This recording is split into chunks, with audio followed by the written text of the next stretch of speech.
No, man, but you got to keep going. What am I going to do, quit? That's not an option. You got to keep on keeping on. Life's a garden, dig it? You make it work for you. You never give up, man. That's my philosophy.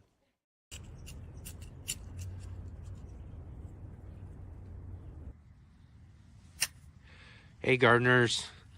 I'm just out here in my side alleyway garden right now, and I'm out here planting out our garlic that I've got here. We've got about 15, 16 or so, just really nice, decent sized garlic cloves here that we got from some of our best garlic bulbs that we grew this last season. I've got this really just great German hardneck that I got from one of our viewers, Nancy, and I've been growing that for many, many seasons here. So I'm just finishing this out here today. I hope everything's going great for you and all of your garden spaces, and you've got all of your garlic planted out. All right, let's get growing.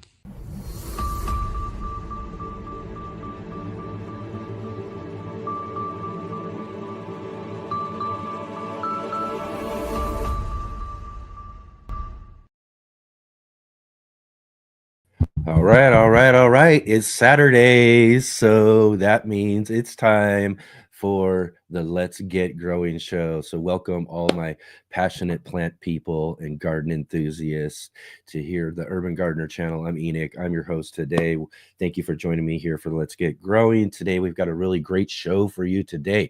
I've got someone who's going to be a guest on our show today who I've been trying to we've been trying to work out a time to get her on the show for a while, but she's probably one of the very first interviews that I've done on my channel that I did kind of online through this sort of format several years ago and all of that. So she's been we've been looking to get her on the channel for a while, and we finally got her here today.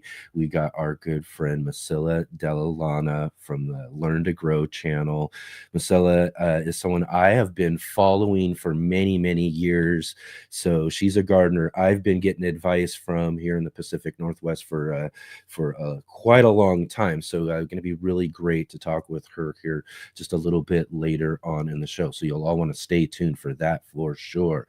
And here in just a few minutes too, we're following this week Rebecca from Happy Heart Gardens. Rebecca will be joining us here in just a few minutes too as well. Looking forward to having her back on this show again too. Rebecca's been on with us here earlier this year as well too, so it'll be good to catch up with her and see how things are growing on in her garden as well too. So right on, right on. If you are all here joining with me right now, right here at the top of the show, remember, be sure to hit that like button, click the thumbs up, and also subscribe if you haven't subscribed yet to the channel, and click that bell notification so that you can be notified of all of our upcoming videos and live streams. I'm working on getting videos back up and going here too, so hopefully we'll be getting garden journals and all that sort of stuff rolling here as we get moving into our new year. So definitely click subscribe if you haven't yet, and get notified too of those videos coming up. And then of course all of our awesome Let's Get Growing shows here each and every Saturday and Sunday at 11 a.m. Pacific time, 2 p.m. Eastern right here. You'll want to make sure that you're subscribed for our shows and all of our great guests that we have each and every week here. And then also as well too, big huge shout out to all of you who are watching us from our replay after the show. Thank you all for joining with us when you had a chance to join with us too. It's great to have everybody here live, but I know we do get a lot of our viewers, a lot of the people who do watch the show do watch it after it's already happened, and we're so thankful to have you watching as well too. So if you are watching us on the replay, definitely get down into the comments below. I'd love to hear from every one of you, even if you're just stopping by and saying hi. But let me know if you got anything growing on, what's happening in your gardens. I'd love to hear about all of that as well too. Any suggestions for the show? That goes for anybody else as well too. Here, if you're joining with us in live, thank you so much for joining with us here too. Though, if you do have any questions or comments, definitely jump into our chat there and let me know what you got growing on. And if you do have any questions, put them in nice big bold capital letters too. That way I can see the questions from all the regular conversation, and then I'll hopefully be able to get them in during the show here as well too. So make sure that yeah, you're dropping some questions in the chat there as well. So right on, right on. Last week on the show, usually let everybody know we had who we had on, but basically last week on the show we had you guys on. That was really fun too, really, to tell you the truth. I tried this experiment earlier on in the year, and you know, we had a chance then to get a chance to visit with and talk with Jay, our facilitator on the show, and then we did it again this last Saturday. I just gave you guys the link to be able to come on and join with me on the show. We had Jay join with us, Big Will Dog, and a couple of others as well to join with us on the show. It was really great. It was really fun, and yeah, just love that sort of thing. We're gonna have to work on maybe how we could possibly do that a little bit more regularly down the road to give us a chance to hang out with all of you who watch and view the show and hang out in our chats or watch again to the replays and all of that. Gives you all a chance to come and join with us and really join in on the conversation. I love watching the chat go by, and I love seeing everybody conversate and everything as we are having our interviews and discussions that we're doing on the show. But also, it was really fun to have some of you also on with me and be a part of it, and get interviewed as well too. So that was really fun. So we'll have to work on a way to get that done as well again too. And then also remember, we are here again every Saturday and Sunday. We do have a Sunday edition of the show. Last Sunday on the show, we had with us Jessica from Dream to Seed, and Nicole from the Nicole Smith Gardening Channel. And again, too, I just really enjoy these gardening roundtables that we've been able to do with the Sunday edition of our show. We're going to have more of these and try to work them in a lot more as we move into the next season as well, too. We've got a great one for you all tomorrow as well on the show, but gives us a chance to bring back our guests that we've had on before, and then kind of have a fun conversation between a couple of them, and we'll just discuss whatever, you know, whatever subject comes up around that whatever time of year, and just kind of have a fun gardening discussion. And it was really a great one too this last Sunday as well too. Also, again, real quick too, I want to remind everybody we do have our monthly gardening book club, and this month we are featuring Diane Meisler's Grow Your Soil. So Diane will be joining with us here coming up for our December, I believe it's December 15th.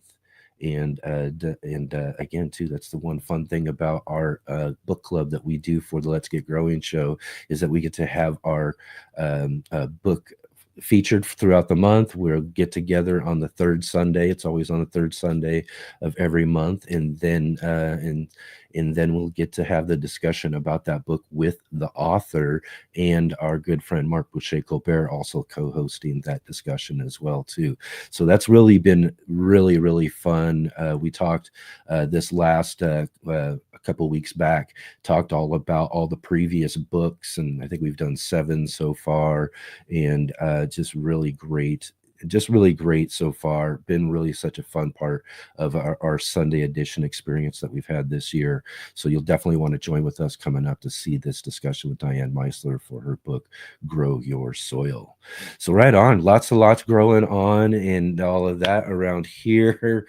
As you saw at the beginning there, the beginning clip that we started with, I'm out there planting out some garlic, and that's just for the garlic that we've got growing here just in my little patch that I have out there to make sure I've got basically my garlic for my, my kitchen garden that I've got basically out there.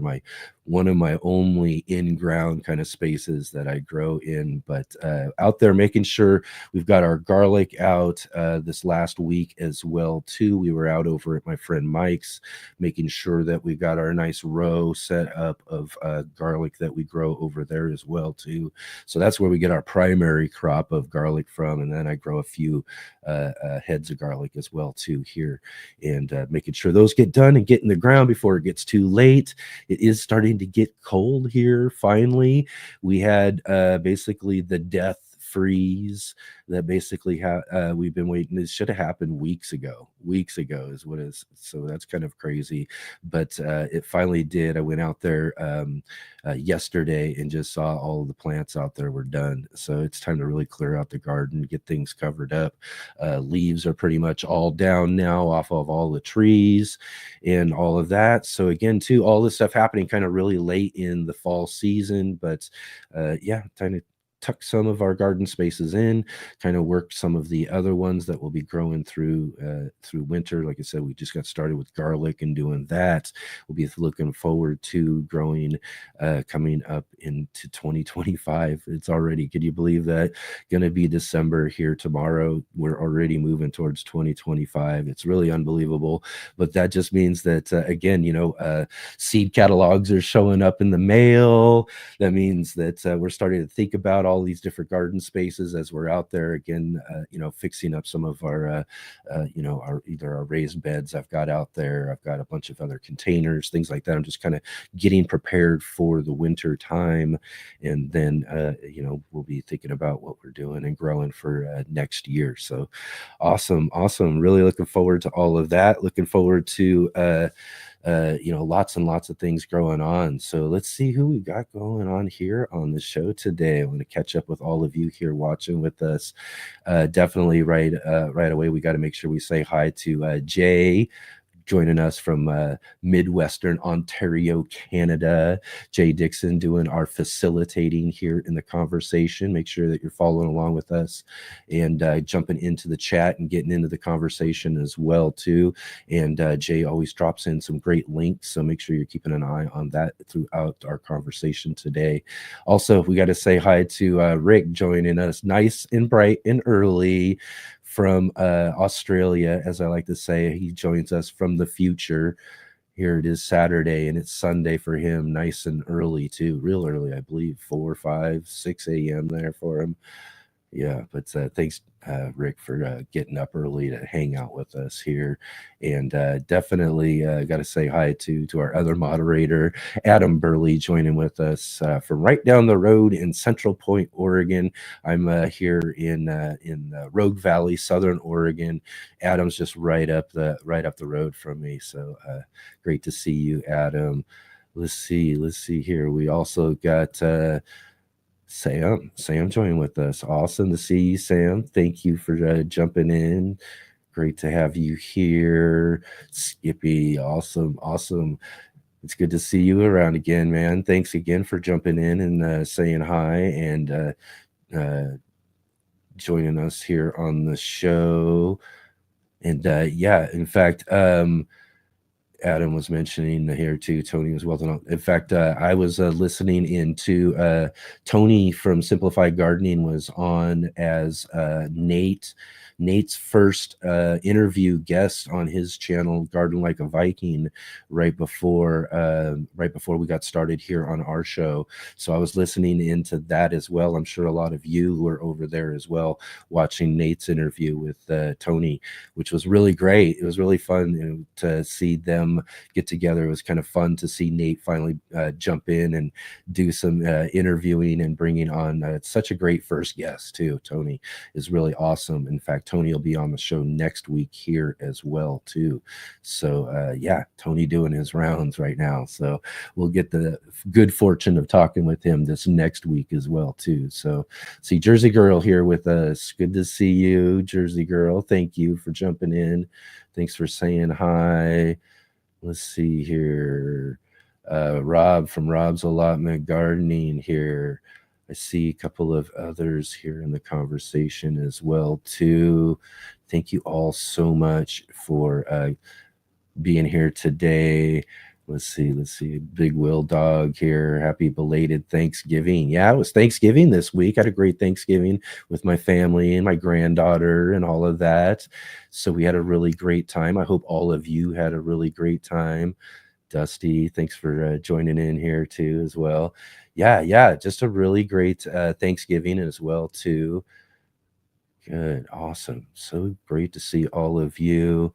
And again, too, if you have any questions or anything, jump into the conversation as well with any of your questions for our guests that we'll have here coming up here in just a minute or two. Just want to make sure we're saying hi. Hello, Venice. Good to see you. Excellent. I think, let's see here. We've got Robert from Steam Puzzle as well, too, right there in the conversation. Excellent. Lots of you from all over. Great to see all of you. Thank you all for spending your time here with us this weekend and hanging out with us for this fun gardening conversation. Let's see here. We also got Orlando Backyard Gardening. Thanks for jumping in. Serena, great to see you. Thank you for being here. Thank you.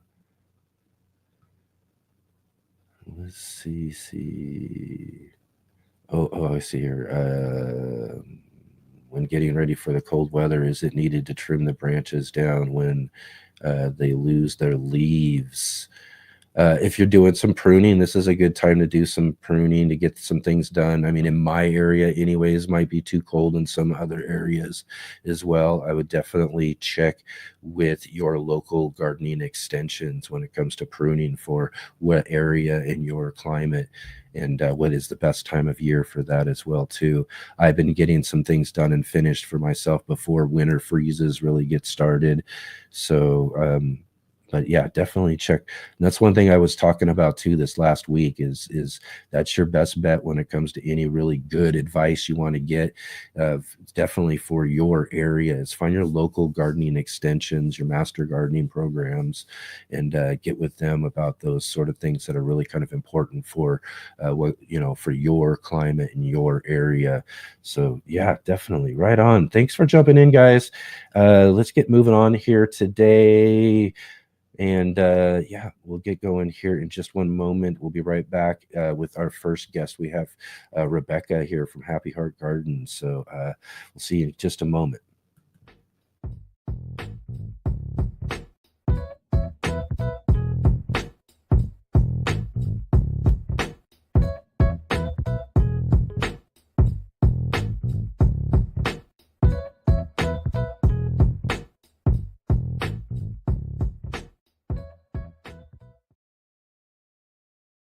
Let's Get Growing is sponsored by IV Organic. Hi, my name is Charles Malky, biologist and plant expert with IV Organics, where we grow cool plants and author Saving the World with the Home Garden. IV Organic 3-in-1 Plant Guard has 7 natural oils that protect your plants, not just from the summer heat as well as winter cold, but also protects your plants from damaging insects and rodents.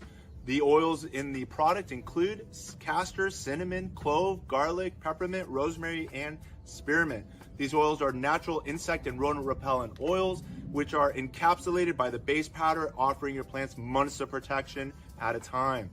1 application per year will suffice for protection against damaging summer sunburn and winter sun scald, but if the target is pests, application as much as 2 to 3 times a year may be necessary.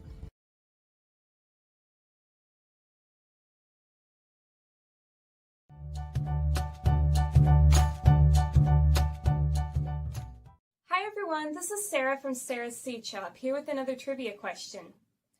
Which of the following cool weather crops can be grown throughout the winter in many regions? A. Broccoli, B. Carrots, C. Leeks, or D. Turnips? We'll be back with the answer a little later in the show.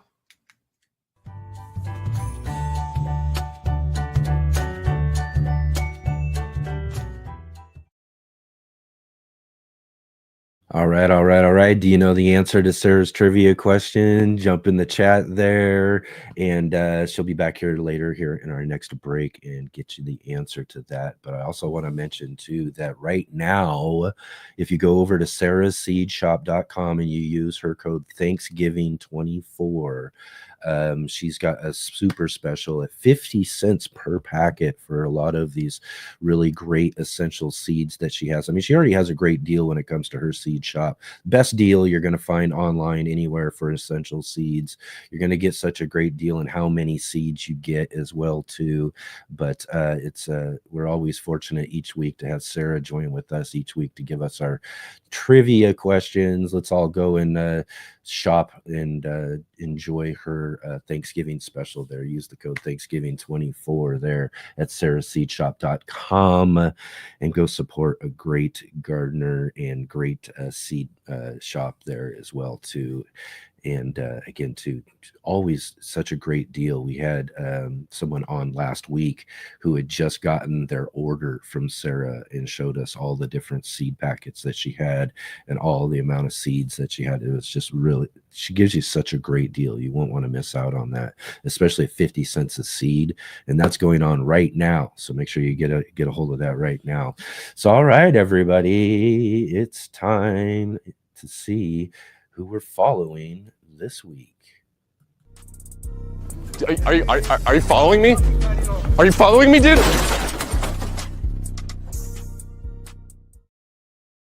All right, back returning to the show, we have with us Rebecca from Happy Heart Gardens. Hello. Great to see you. Thanks for coming back to the show. Yeah, thanks for having me. It's always fun to talk gardening. Yeah, definitely. Yeah, it is for sure. And again, let us know a little bit about yourself. I'll give you a minute there to introduce yourself to everybody. And then, you let us know where you're gardening from and all that as well, too. Okay, yeah. I'm Rebecca with Happy Heart Gardens. So it's gardens because I garden in 2 different spaces. I'm primarily in South Alabama. But then I'm from northern Pennsylvania, and I still do a summer garden there at my mom's house. So I've been gardening for, oh my goodness, probably 20 years now. I grew up on a dairy farm and just love plants. I love learning and just meeting, tons of fun, great gardeners. Yes, absolutely. So again, so you 2 different spaces you garden from then. Yes, everyone thinks I'm crazy. Sometimes I think I'm crazy. I know how it feels. I'm the same way. I was just mentioning that too with our garlic. So, I've got my spaces here I grow out of, and then I got my friend's spaces, and we got 2 big, like 20 by 40 foot plots in his front yard garden. So that, and and I dabble with helping other people as well. I get involved with so much. It can be a lot sometimes, never enough but I love it. Yeah, never a dull moment though, right? Yes. Yeah, there's always something going on. There's never really a downtime, especially being here in South Alabama. You can pretty much garden, something all year long. Yeah. That's again too, being in that sort of area as well too. I can get away with some things. It still gets a bit cold and all of that for me. But I would love to be in a region where I could do that and grow all year round. That would be something. Yeah. But I guess, for somebody who's as busy as I am in the garden and have so many different garden spaces and all of that sort of stuff that I'm doing, it's kind of good to have a time where things can slow down a bit and take a little bit of a break to gear up for the next year of all of that. Yeah, definitely. I do sort of miss that natural sort of like lull that you would get in wintertime. That right. Break that nature forces. Yeah, I did cut back a little this year on the fall crops. I would do like a lot of stuff, and then we would still get the frost, so we'd have to cover. And I'm like, I'm just gonna do like 1 or 2 beds and not like do everything. Right. So far, I've been pretty much sticking to that. So I didn't go quite as full with the fall garden as I normally would. But the fall garden's great down here because you don't have all of the summer pest pressure and the heat, and summer's kind of more like our winter time. Yeah. Yeah. In order to have a really good fall garden, we've got to be able to get started early enough where I'm at, and early enough at that point is, I mean, we're talking weeks on end, 100-degree weather, you Right. know, because you should be getting things started maybe early August and all of that. And it's just, so you got to be able to manage that to get going very well. And that's, it's been a challenge a bit too, again, with so many things going on with other things, to make sure that you're taking care of a whole new set of gardening. And that was kind of my challenge for this year. Mhm. Yeah, I totally get it. And I do start a lot of seeds for like the spring garden. Like I'll start like in January. But as far as like my fall garden, I really sort of phone that in. We have a couple Yeah. schools with horticultural programs, and they grow fall crops. So then I just kind of go and support them and buy starts because, you know, it's good to Right. support them too. Plus, it's not like all the extra stress of, you know, like you said, starting things in like August or September. So, Yeah. Yeah. mhm. For all the, yeah, for most of the cool, good stuff that I want to grow. I mean, I can get some things going. I tried with a few things to do that, but it's all really too late. You know, and we're losing light, Oh, yeah. by this time as well too. So nothing's really wanting to grow much more, so I've got a bunch of things that'll, basically are microgreens if you think about it. So, and that's pretty much all they'll do until the light starts increasing again. So I guess, a lot of things will probably start to regrow as we get to the other side of the season coming up. Yeah, and that's pretty much what I have. A lot of greens, you know, kale, mustards, Hmm. some broccolis, but they're gonna, you know, like I just harvested some broccoli. I have Yeah. some peppers that are hanging on. I'm gonna actually try to overwinter some peppers in my garden by just Ooh, watering them. So I don't know how that's gonna work out, but we won't know unless we try, right? that's right. That's right. That's one of the fun things about gardening is experimenting and having fun. Yes, I Right agree. on. Yeah. So, one of the things that you were mentioning to me before we got started here, um, cowpeas. Tell me about cowpeas. Yes. I want to So hear about this. I feel like it's one of those things that people maybe Yeah. don't really know about unless you live in the South. I mean, I know it wasn't like a thing for me growing up until I moved here. Of course, Okay. black Yeah. eyed peas. I mean, black eyed peas is typically what you think of, which are a type of cowpea. Yeah. So I got connected with a family that grows them in Texas called Peas Inc. They're on Instagram, and they do just tons of varieties. And she sent me a bunch of seeds, and I was like, you know what, I'm going to try growing them in Pennsylvania. And we got cowpeas, like they grew beautifully. And again, I'm in northern Pennsylvania. I don't even know what that is now, 5B, because I know they've changed everything. And they grew great. I grew a earlier variety because there's different varieties. There's, you know, bush varieties, vining, semi-vining, all that kind of stuff. So I did a smaller early bush variety, and it was great. Oh, right on. Yeah. Yeah, I haven't tried cowpeas yet. And I've had those suggested to me before. It's just something I'll have to get some seeds and give it a try. Yeah. And they're, I mean, they are heat loving. I mean, they like the heat. I mean, they come from Africa. Yeah. And there's different Which would varieties. work perfect for me. I mean, Yeah. we get some really hot summers, so that would be something really to try. Yeah, actually, in the summertime, I use them more of like a cover crop because we are so hot and not a lot of things are happy in the summer, but they thrive in the summer. So you can just throw a bunch of them in. And of course, you can harvest them and have the dried pea. I mean, you can eat them fresh or dried. I Right. prefer to just do the dried, but like your Asian Yeah. long beans, noodle beans, those are also a variety of cowpeas. So, Yeah. mhm. Yeah. That I'm gonna have to try that for sure. Definitely. And I like the idea of using it as kind of a cover crop as well, too. That's really a good idea. Yeah, I try to always have something in a bed, not to just like have it be empty. You know, always throwing something out there. Yeah. Yeah, and you can't beat some cowpeas, that'd be really awesome and something I haven't had a chance of growing yet. So yeah.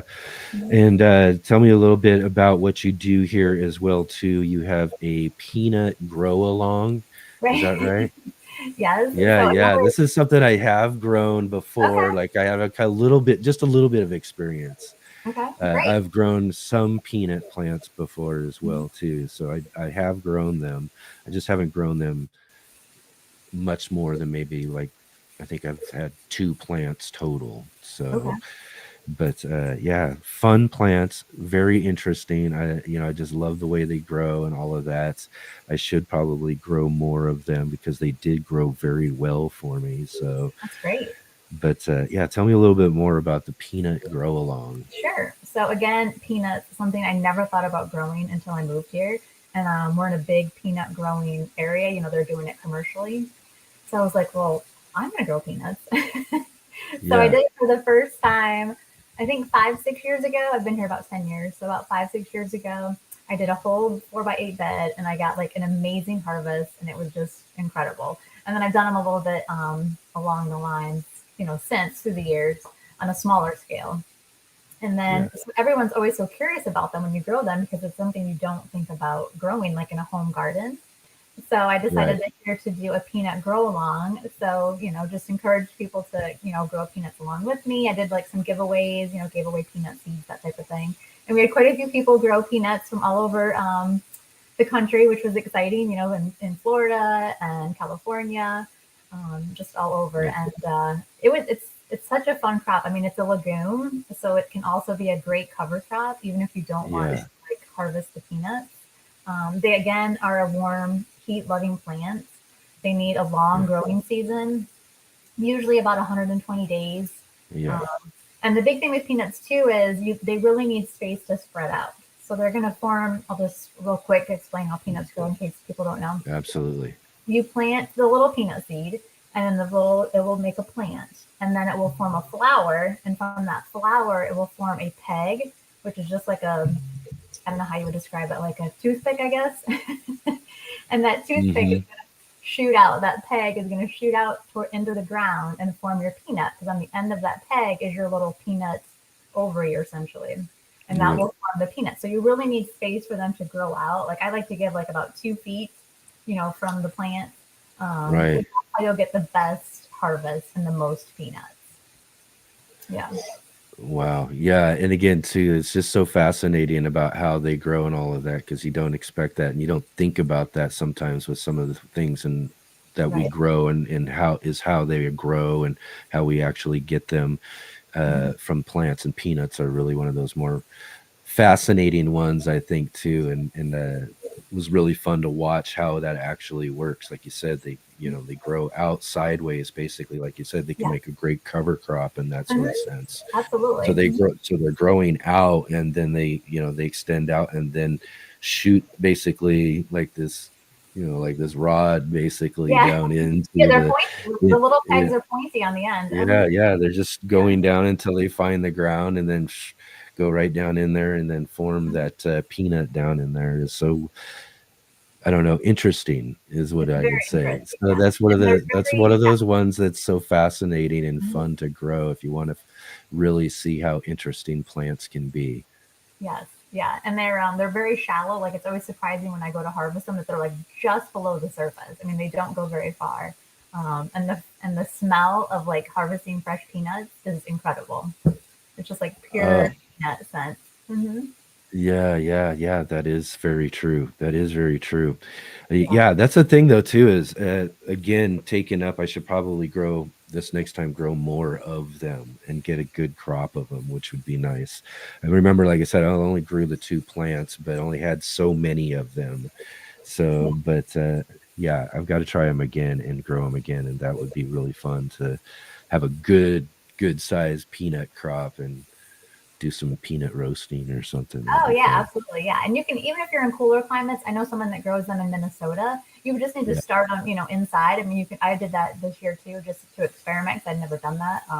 Just start right. the plants inside and just like anything else, just set them out once your chance of frost is gone. And yeah, Yeah, just get a head start indoors. Yeah. yeah, yeah. But yeah, fun crop. And you can find some too, kind of more maybe to your area. I know like Hmm. fruition seeds, they were doing some specifically like for the north, but they're not doing seeds anymore. But I'm sure there's other places, that'll do kind of more for your region. Um, Yeah. like most seeds. Yeah, yeah. Definitely want to be planting to your regions as well, for sure. Yeah. Yeah, yeah. And yeah, I was kind of mentioning earlier, I had a question earlier too about this, about it's fall gardening time. So what are some of the things you've got going on in your fall garden at this this time of year? Sure. I got some broccoli, kales, mustards, some different mustards, carrots. Well, I'm trying with my carrots. For whatever reason, my lettuces and carrots don't want to germinate. Right. That's all right. I got time. I'll just keep going. At one point, they'll take. And I think that's about it. I really cut back this year, so I don't have that much. And of course, I have herbs that are like perennials. My peppers, I have some peppers that I've kept that are still going. Like I said, I'm going to try to overwinter. So yeah, sometimes peas. I have some peas as well. Yeah. Yeah. Mm-hmm. What are some of the things that you do? I mean, so you're gardening in two different places and all that, but I mean, sure you got some winter preparation and things like that you've got to do in some of your garden space and all that. So what are some of those fall things you're doing to get some of your spaces ready for winter? So like we talked about cover crops. So down here in the Alabama garden, since I'm not putting, you can only eat so much kale. And mushrooms. Oh, and collards. I have collards growing too, but and it's only my husband and I, so you don't really need tons of these plants. But so I've done cover crops in the other beds. So I have mustard growing right now. Yeah, that's a good fall weather cover crop, for me down here. And then as far as the Pennsylvania garden, that we pretty much close up in the summer, and then we don't do anything fall wise, just because. Just timing wise, like I'm not there and all that kind of stuff. So we just, cut everything down to the soil level. We'll mulch some things that we have in raised beds. Like my mom has strawberries. We'll put a nice layer of straw on them. And then everything else, it's an in-ground garden there. So it pretty much just hangs out and waits till spring. That's exactly. I've got several spaces that do that and everything. So your preferred mulch would be like straw that you've used. You mentioned that. Mm-hmm.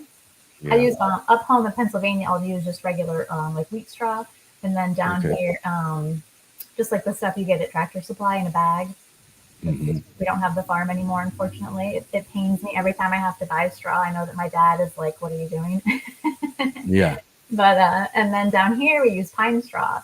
That's very common for mulch. So right on.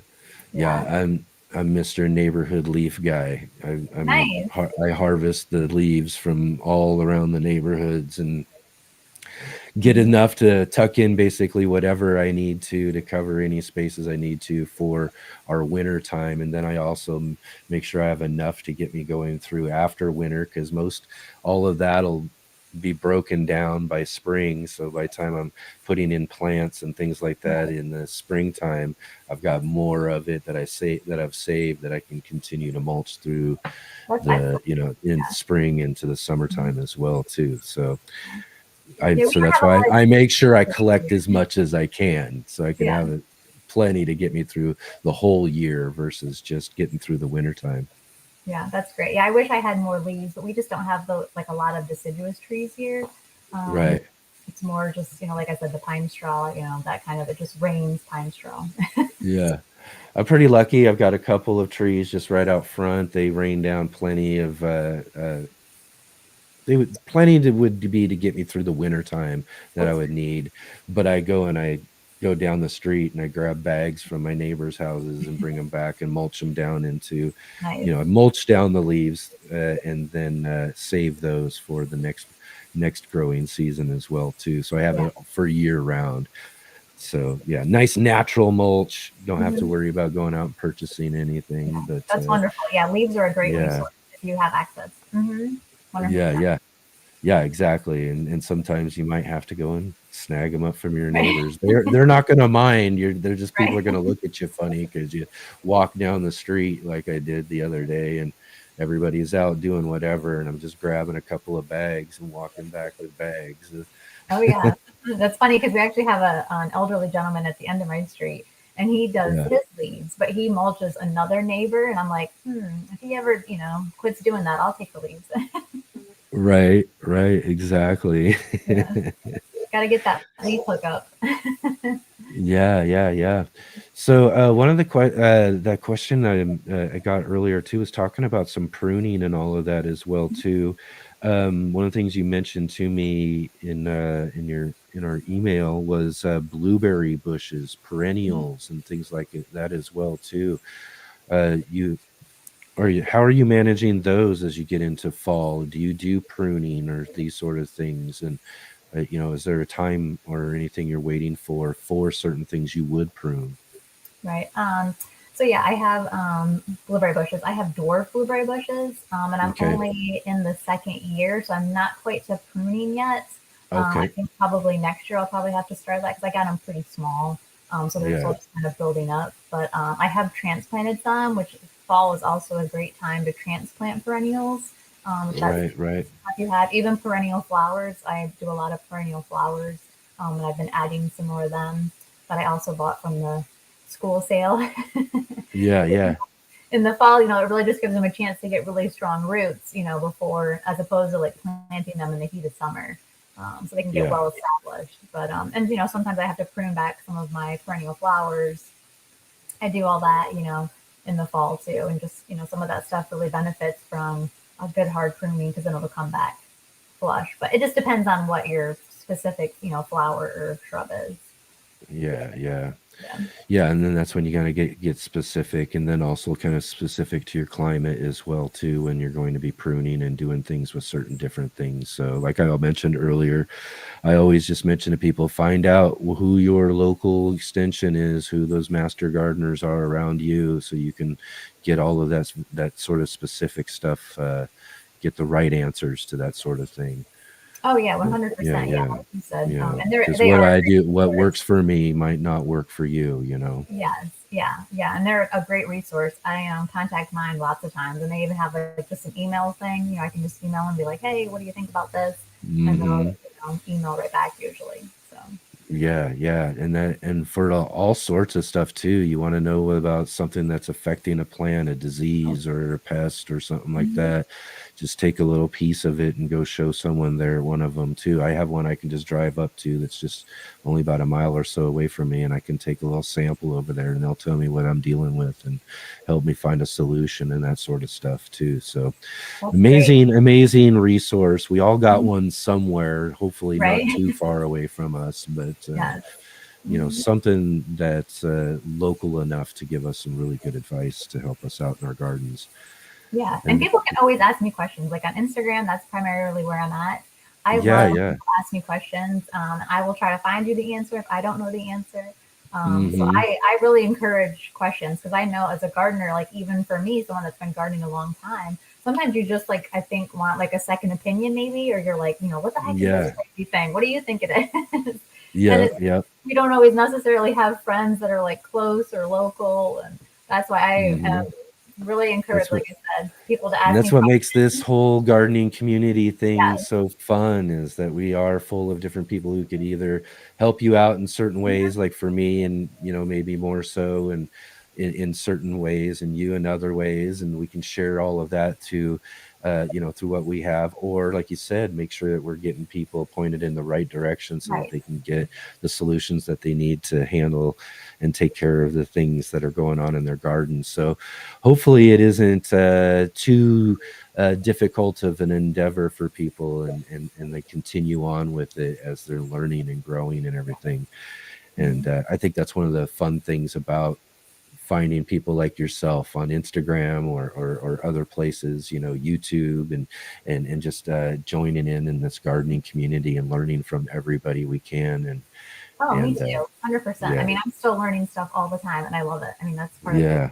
yeah, it's Yeah, part of it's a the fun. constant learning process. No matter how much garden experience we Mhm. get, there's always more to learn. Yes.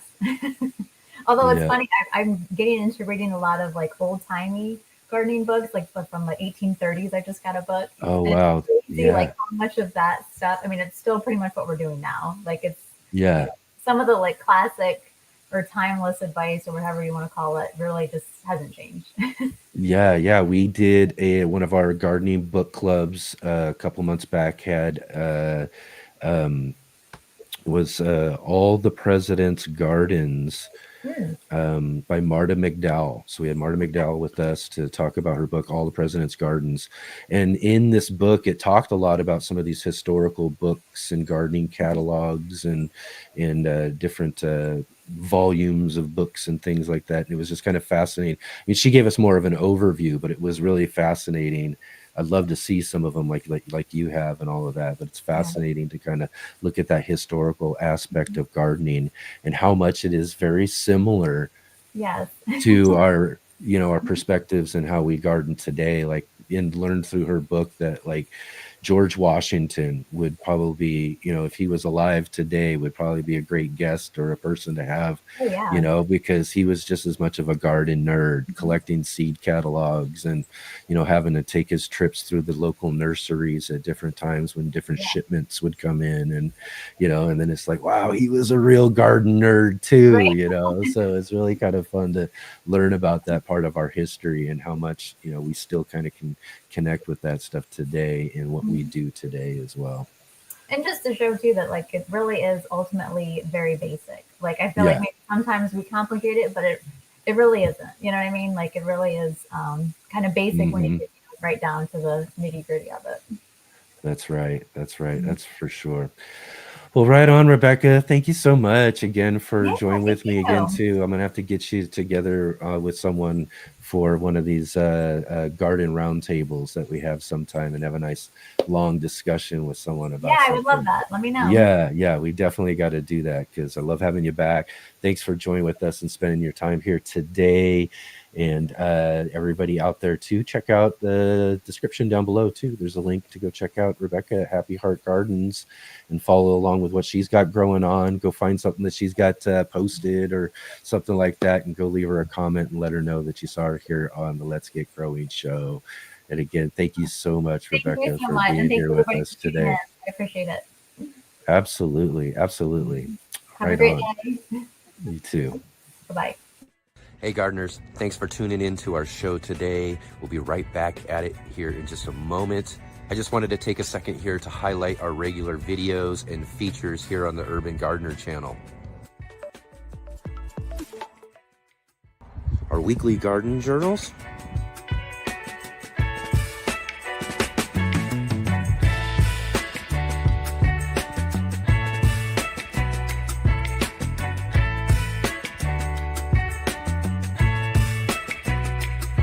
and our incredible featured visits.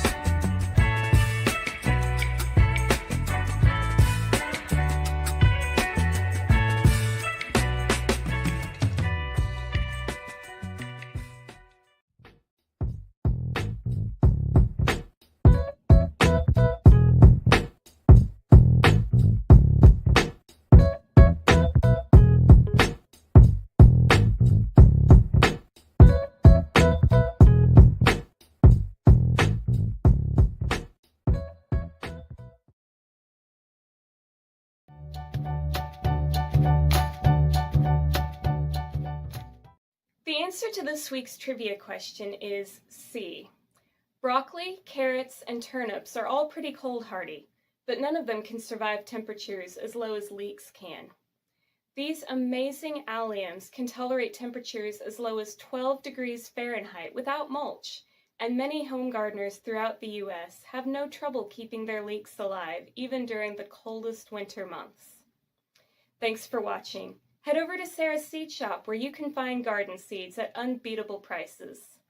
Enjoy the rest of the show and have a great day.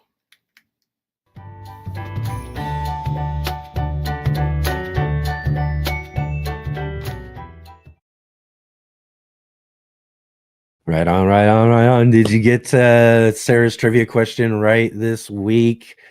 And thank you so much to Sarah for doing those Sarah's trivia questions there each and every week. And again, as I mentioned just a little bit earlier too, you'll want to go over to sarahseedshop.com right now this week, especially to get and take part in her Thanksgiving sale. Basically her Black Friday Thanksgiving sale happening until December 2nd over at sarahseedshop.com. Use the coupon code Thanksgiving24 for 50 cents per packet. 50 cents per packet. Normally, and I mind you, it's already a really killer deal at 75 cents per packet. You can get some of those leeks and broccoli and all those different essential seeds there for your garden right there at Sarah's Seed Shop. So you'll definitely want to check that out as well too. So yeah, definitely. What a great deal. And awesome. So right on. Let's get moving along here today. Thank you everybody for joining with us here today. Leaks. I see everybody's talking about here. Right on. But yeah, thanks everybody for joining with us here today. Let's get moving along today with our next guest here. We've got a really special guest with us, someone I've been wanting to get on the show for a little while now. So going to be really great to talk with her here. So let's get going here and see who we got today for our featured guest. You never know when you might learn something, and that's what this is about for me. These are people that I admire. Please welcome my next guest.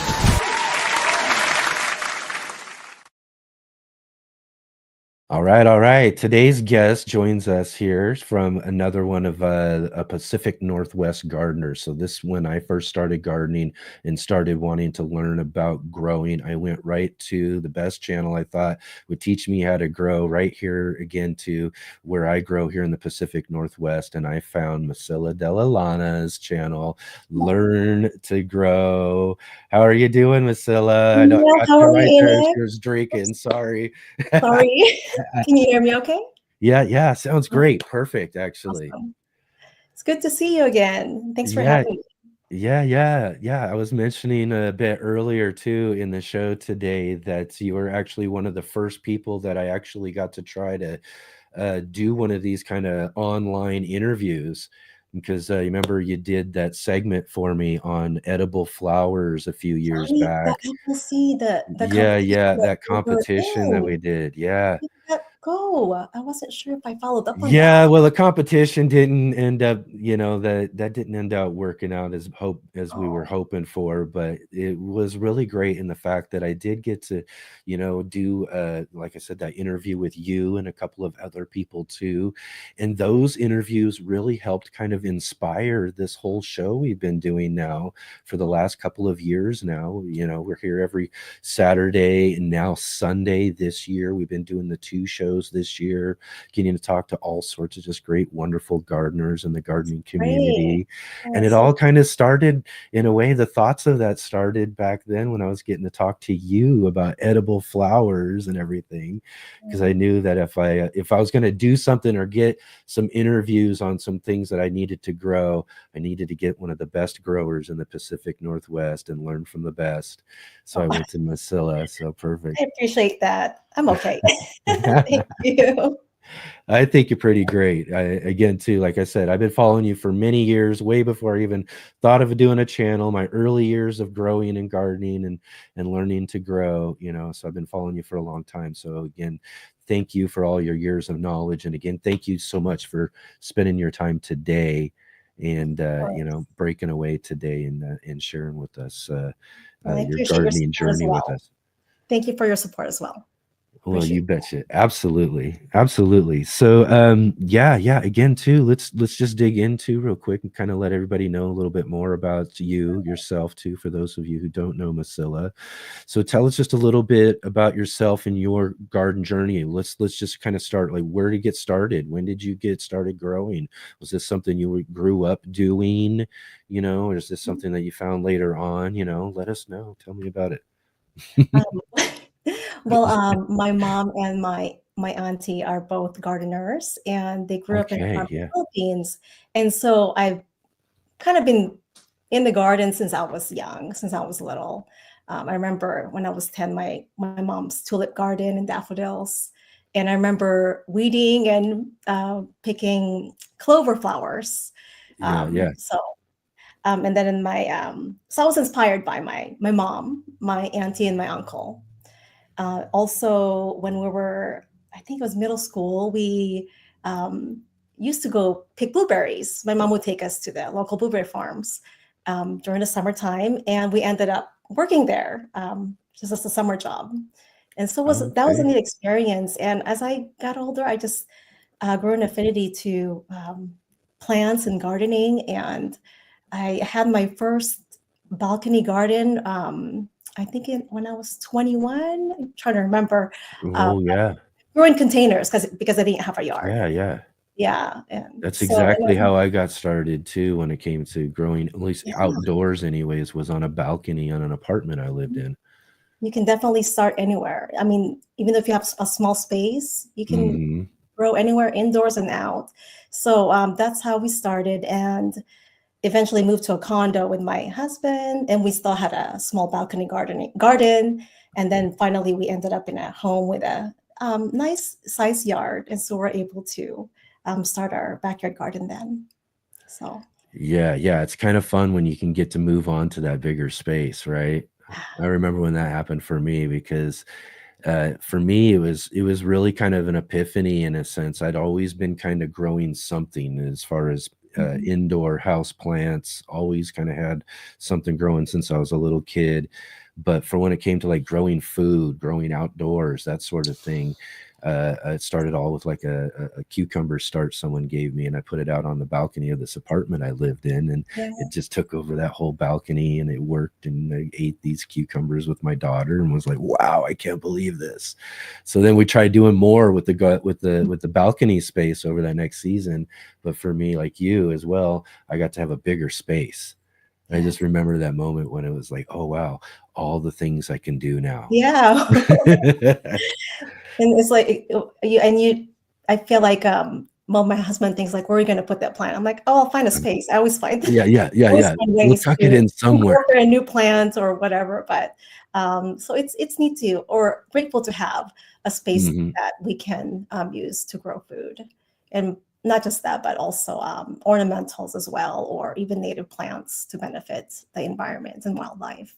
Yeah, because then that becomes kind of the other part of the journey too. It kind of starts somewhere with something that you're growing specifically, again, too, more so specifically on a balcony, because you're only growing a few different things, but then you move to a bigger space.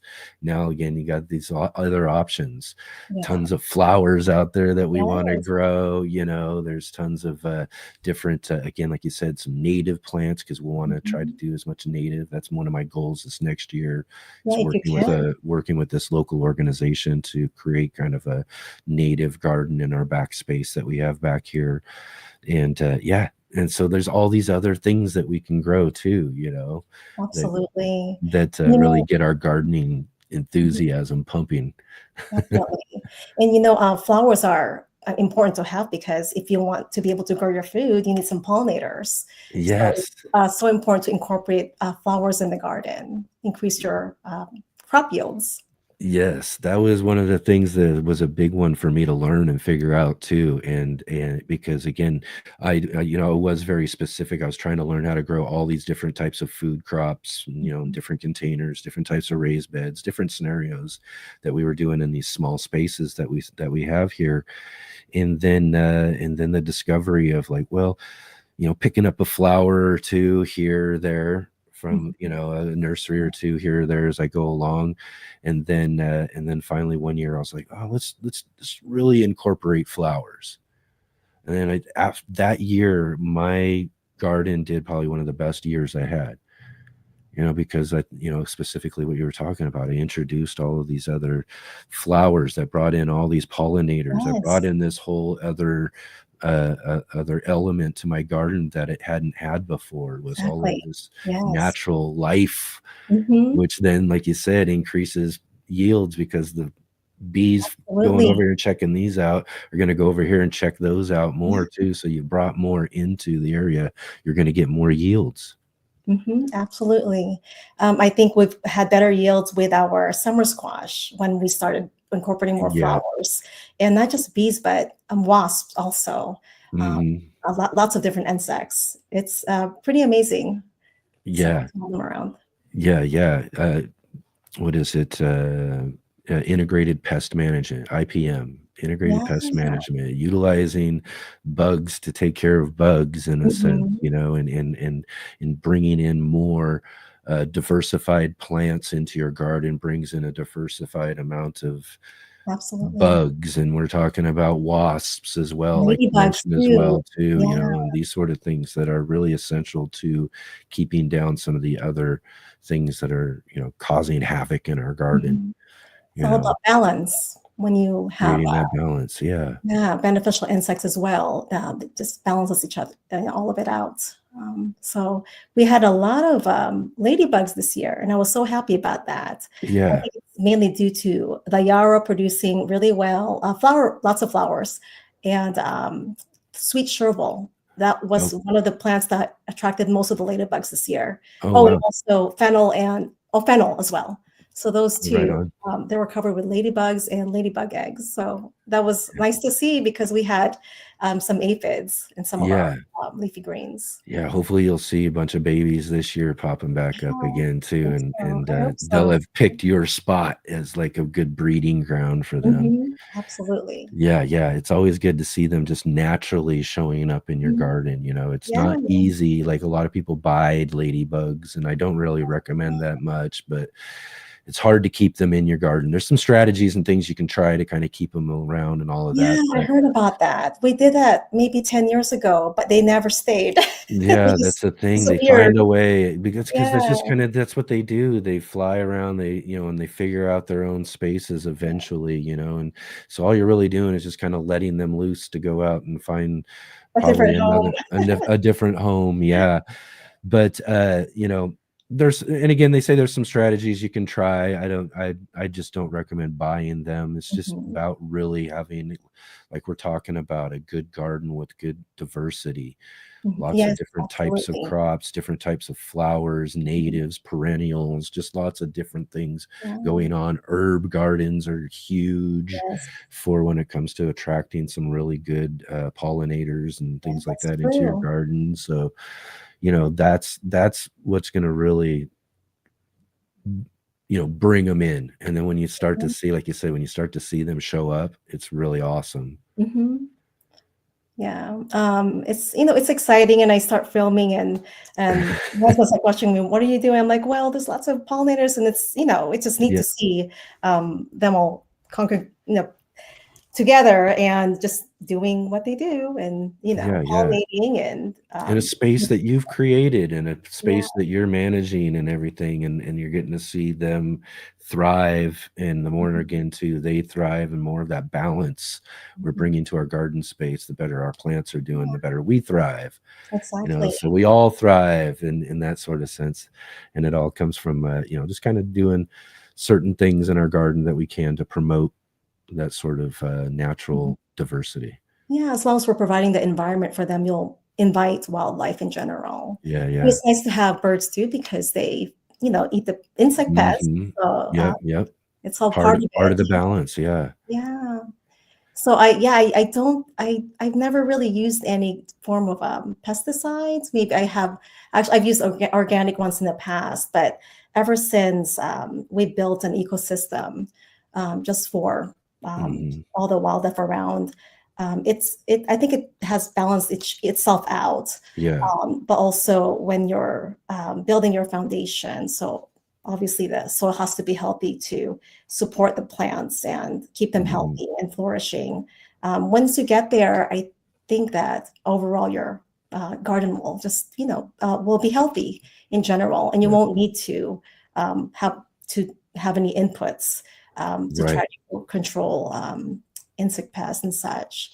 I think Yeah. once you start using certain pesticides, it can work against you because sometimes the insects that survive um, Mhm. can I think they build resiliency and Right. yeah, and then they Yeah. reproduce and that generation might be too or more resilient to whatever Yep. Yeah. pesticides are using. And then So you end up using more, and it's just this yeah, back and forth. It's just not good for exactly. anything when it comes down Mhm, to it. Yeah, early on in my whole growing anything really, you know, thoughts, I used to listen to a radio show mhm. of a fellow Pacific Northwest gardener, Oh, Cisco Morris. Oh, we love him. Yeah, Cisco is one of He's my one of my favorite. mom's favorite. Yes. And he's an early pioneer of that sort of Yes. stuff, especially, from what he did at Seattle University and everything early on. We're talking, he comes out of those generations where they were spraying things willy-nilly, like there's no big, like no problem. And he's like, hey, wait a minute, hold up. Let's try doing these other things, and showed people that gardens can thrive and really have a lot of, bringing this diversity together and everything. So he's a huge inspiration to me on that sort of thing. We were lucky to talk to him actually recently for one of our book clubs, and that's great. And talk to him about that sort of stuff. But again too, just more that thing that I think a lot of us out there who are gardening and out there sharing about gardening, all of that, want people to know and understand is that gardens can really work well and really thrive well in the best, most natural way that we can work them. We don't need these other types of inputs, really, as you were saying, and other things to deal with certain stuff, because plants and things, if we're taking care of the soil properly, these sort of things, composting and adding that organic material and doing the things that really help those sort of things thrive, just kind of works down the cycle. And makes for a better garden space than trying to go, well, let's put a little bit of this or add a little bit of that or something. A really great, well-managed natural garden is probably your best garden. I agree. Nature will find its way. And again, like you said about building healthy soil, is that's so important because of all the microbes in the soil. And the plants have a symbiotic relationship with those microbes. When they exchange nutrients, the plants will secrete exudates to the roots that feed the microbes, and in return the microbes break down organic matter, provides the plants the nutrients that they need. I just learned something. I want to tell you about this. Actually, I learned it years back. I was reading about this, that the relationship between plants and microbes in the soil is that that through symbiosis, some of these plants actually, not sure if they eat some of the microbes or extract the nutrients when they enter the roots of the plants.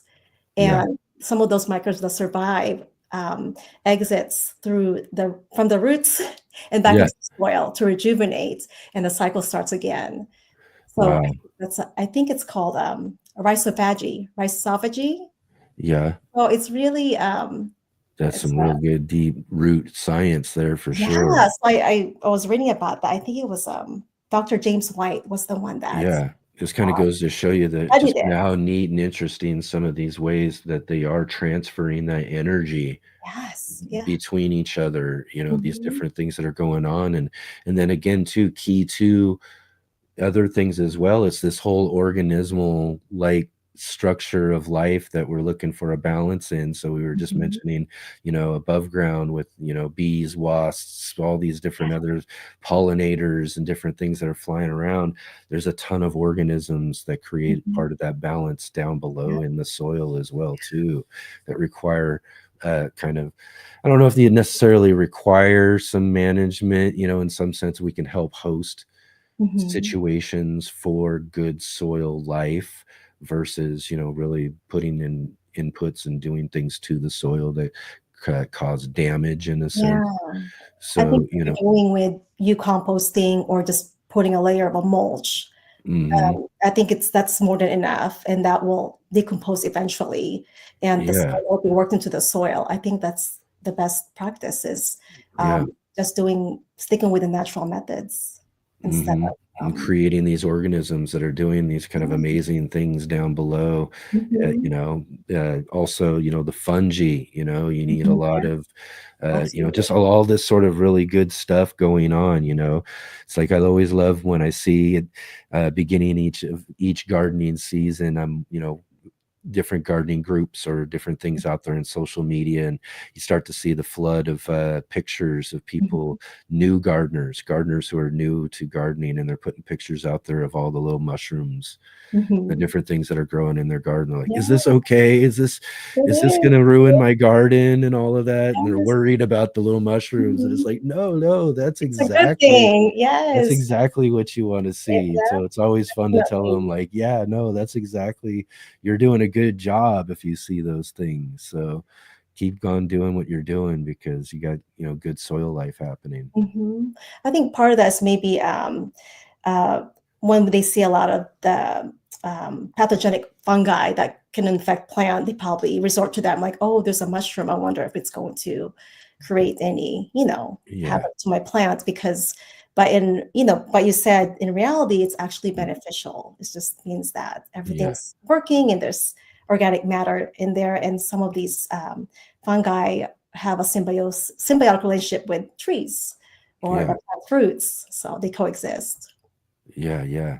It's kind of like, there's just different things that require and have to eat on other things that require, that are required for the next thing to be able to do its thing. And then eventually along that line is those sort of things that happen that roots require, and roots feed off, and then roots get and stuff. So the more of all of that other stuff that's going on, the more there is of that available energy for your roots to take up as well too. So and fungi is a huge part of that in the breakdown of organic material. Definitely. That's really, really where the magic's happening in your soil.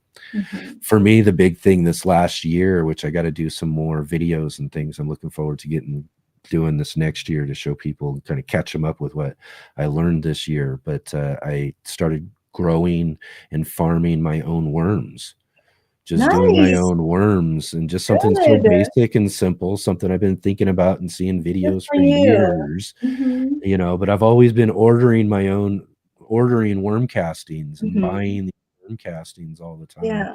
So finally I was like, you know what, you just need to put it together. It's nice and simple enough. And your veggie fruit scraps. Just throw some veggie scraps and some things in there, and again too, trying to figure out that balance really once you get that just right, and that's been a part of the process of learning this year, is trying to get that right. But I've been harvesting, my own vermicompost, my own worm castings. So I'm not paying for them anymore. This is now basically they're pricey. Regenerative input that I now have coming out of my garden space. But I think the real magic with the worm castings is they're great, if you can just add them into, I use it a lot for veggie starts or plant starts that I'm doing in my starting soil. But making worm compost tea. Yes, that's good. So you can just really extend it out. I can take that little bit of vermicompost, that those worm castings, that little bit of it, and stretch it out into something that can feed my whole garden spaces everywhere. You can even use it as a foliar spray too. Yeah, exactly. You just get out there and drench everything. Yes. Everybody gets some. I think we've been using worm castings maybe for 12 years now. We started a small little bin, so we had some problems. I think, like you said, in the beginning we had too much moisture in there. So you got to figure that balance. Yes, that balance. And once you get it down, you'll know when it's too wet or it's just right. I think the texture of a used coffee grounds is what I try to go for, where it's not too wet and it can become anaerobic. It's such a smell, so you kind of know. When something's not right. So, but that's pretty much what you primarily use. In addition to compost that we make in that compost pile. You make your own compost, you grow some of your own worm castings, you're all set. Exactly. You don't really need much of anything else. You want to talk about doing some budget gardening and getting saving some money from all those other inputs out there. That was just one of the great things too. And it was something I knew, something I should have got done. Like you said, you've been doing it for years. I should have done it for a long. I should have got started on that a while back ago, but But you But did it, yeah, so I'm glad I yeah, finally figured it out for yeah, sure. doing it, yeah. Yeah. I don't know if you watch Marty's Garden, but Oh I yeah, think, yeah. I He's the think one he's I been worm farming for several years, maybe over a decade. Yeah, yeah. So, In fact, I was a just lot of thinking I need to call Marty up and get him back on the show. We had him on oh, this last season, so I mhm. got to get a hold of him for sure. So, Catch back up. I know he's been absolutely. gardening and growing and putting out more videos lately. Yeah, I But saw yeah, that. he really got a Yeah. lot of his Mhm. videos I watched and started watching him from, like you Mhm. said, is about growing and starting worm farms and doing Good. that sort of thing. But It's so st- beneficial, worm castings. I think that a lot of people may not know a lot about it, but like you said, yeah. besides the nutrients and trace elements that it contains, it has Hmm. beneficial microbes that uh, Yep. when you're using it, it kind of balances out your Yeah. garden and can dominate potential pathogens too. Yeah. In Yeah. that sense, when you're building your soil, so it's a lot of benefits, Yeah. and Yeah, it's natural. exactly. And again, part of that whole thing, one thing does and leads for something else. So the more worms you have in your soil, the more, they're contributing these castings and these enzymes and Mhm. these other microorganisms that are just really important to feed these other ones, which then again, like I said, it's just all part of just a really Yeah, great balance and all of that. exactly. And yeah, too, as well as being able to introduce as much of that sort of stuff into a good soil as well too, to again, like you said, will take other more negative pathogens and things and be able to help Mhm. with those sort of Yeah, things as well too. yeah, Yeah, right on, right on. So tell me a little bit. We are again, it's fall time, I'm sure for you, yeah, but it's similar for me. You're just a little bit, yeah. I you're a think little that. bit north of me, so it's a little bit cooler for you probably too. So What zone are things are. you in? I'm in zone 8B.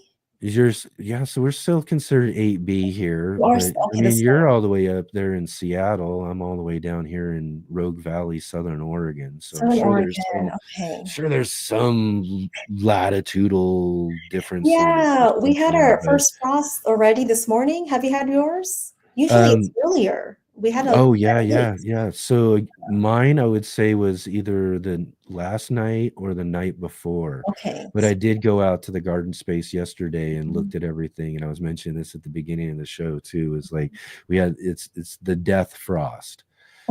There's a certain point, there's frostiness, Mhm. that a lot of plants, tomatoes can handle, the peppers especially Mhm. can handle a certain amount of Yeah. frostiness. But then there's the death frost. There's when, Hard frost.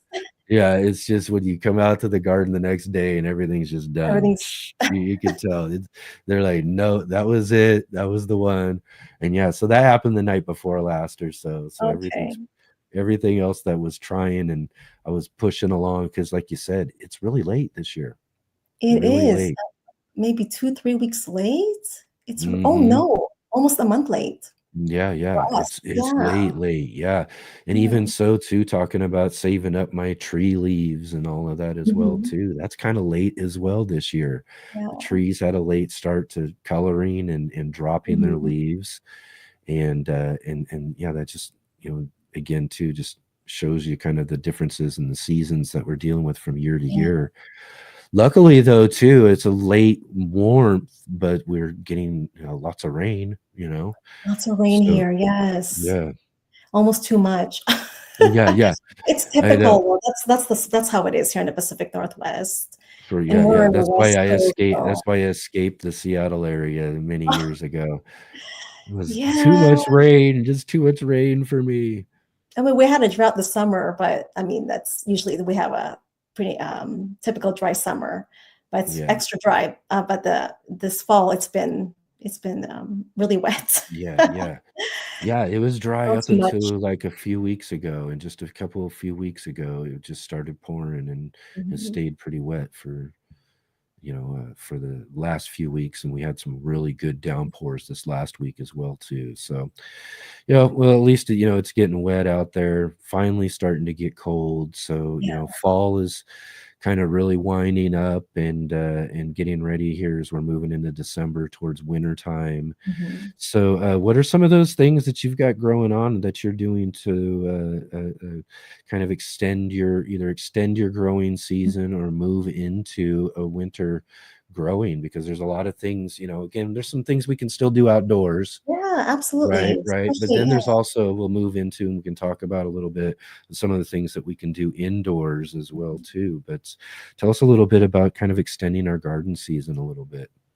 So I usually try to um, select plants that are cold hardy, even Hmm. below freezing temperatures. And you can Yeah. extend your season by that by selecting the right types of crops. So cold hardy crops, like kale, um, Swiss chard, Yeah. arugula. Some of those can handle even below 20 degrees. So it just really depends on what type it is. Um, and also, that's a way to extend your seasons is by planting those kind of crops that can tolerate frost. You can Yeah. apply your season extenders like cold frame or low tunnel. I have that Hmm. oops. Yeah. And I Yeah. just clip the 6 mil plastic on some of the crops if I want to extend the season.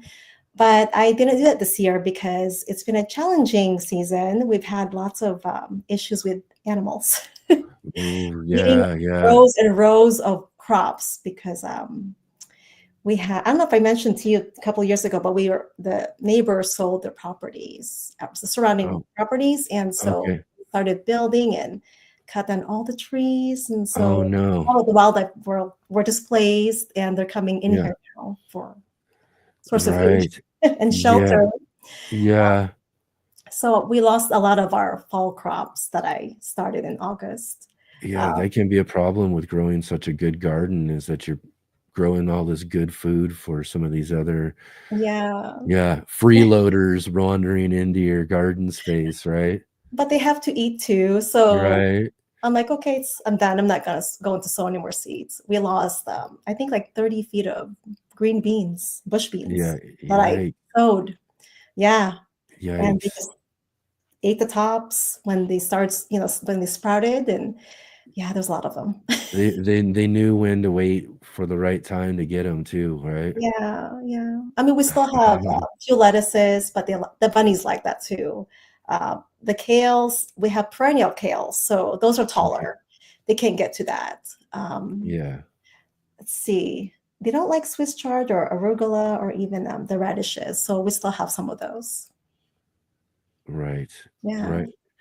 Yeah, yeah, and again, too, finding some ways to, again, that's one of the things I gotta do some more of, but, like I said, creating, like, some little low Yeah. tunnels, you can do that with your raised beds, kinda get, Mhm. like, some flexible PVC, Mhm. Oh like, yeah, some yeah. kinda tunnels, and then, like you said, some 6 mil type of, Mhm. covering or something to go over it.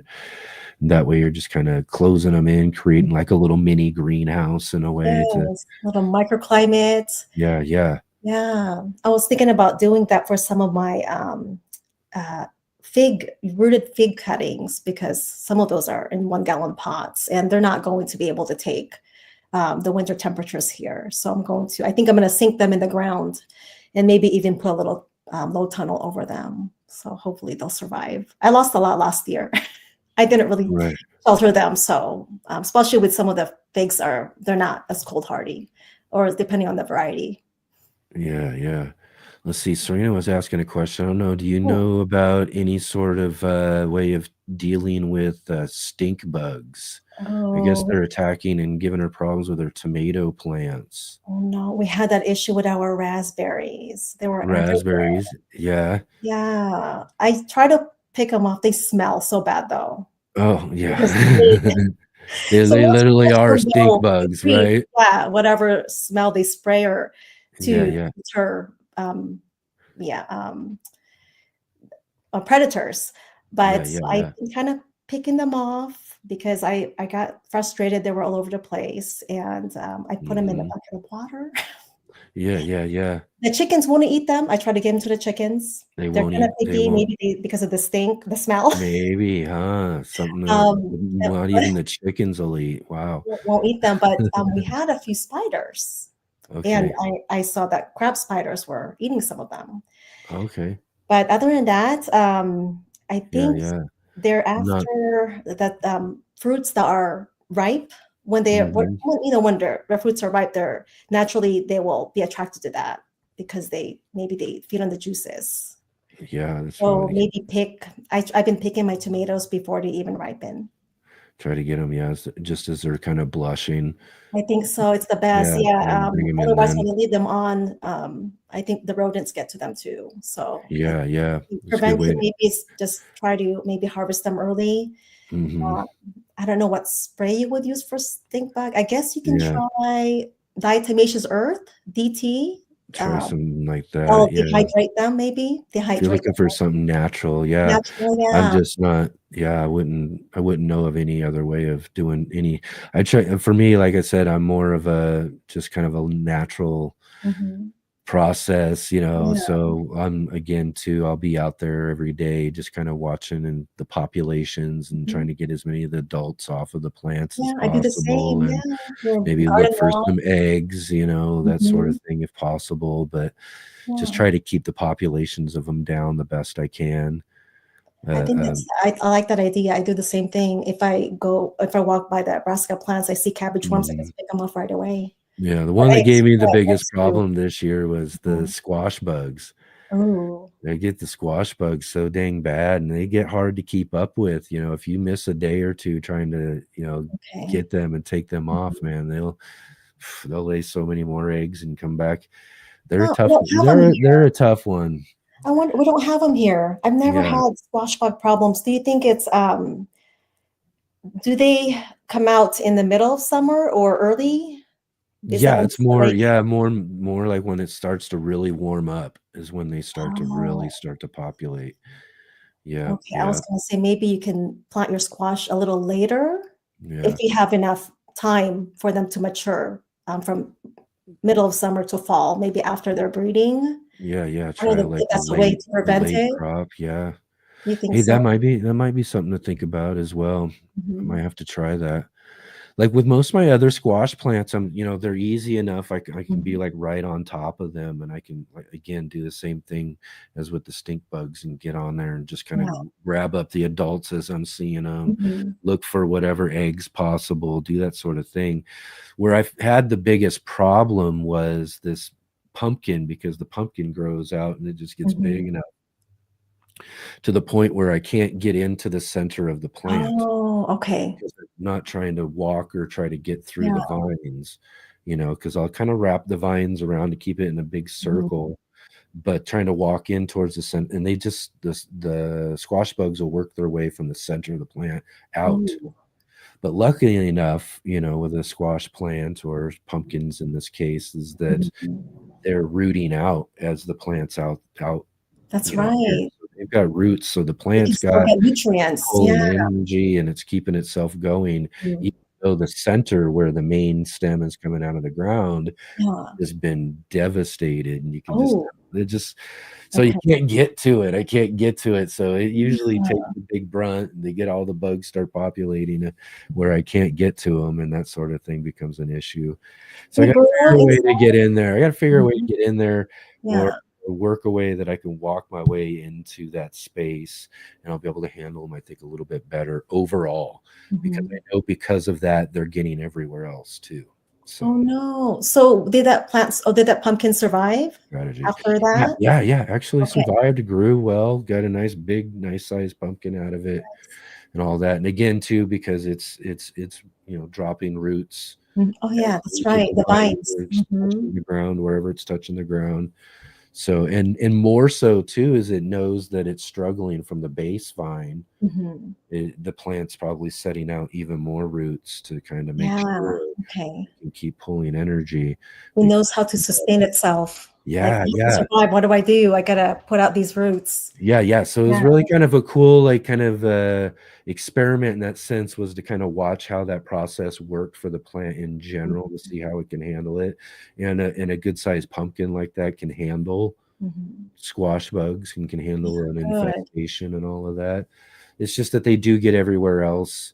and then just doubles, triples the work I've got to do to keep them off all the other plants and everything Yeah, too. that's a lot of work. So I'm wondering, so does that usually happen in June, like early in the summer?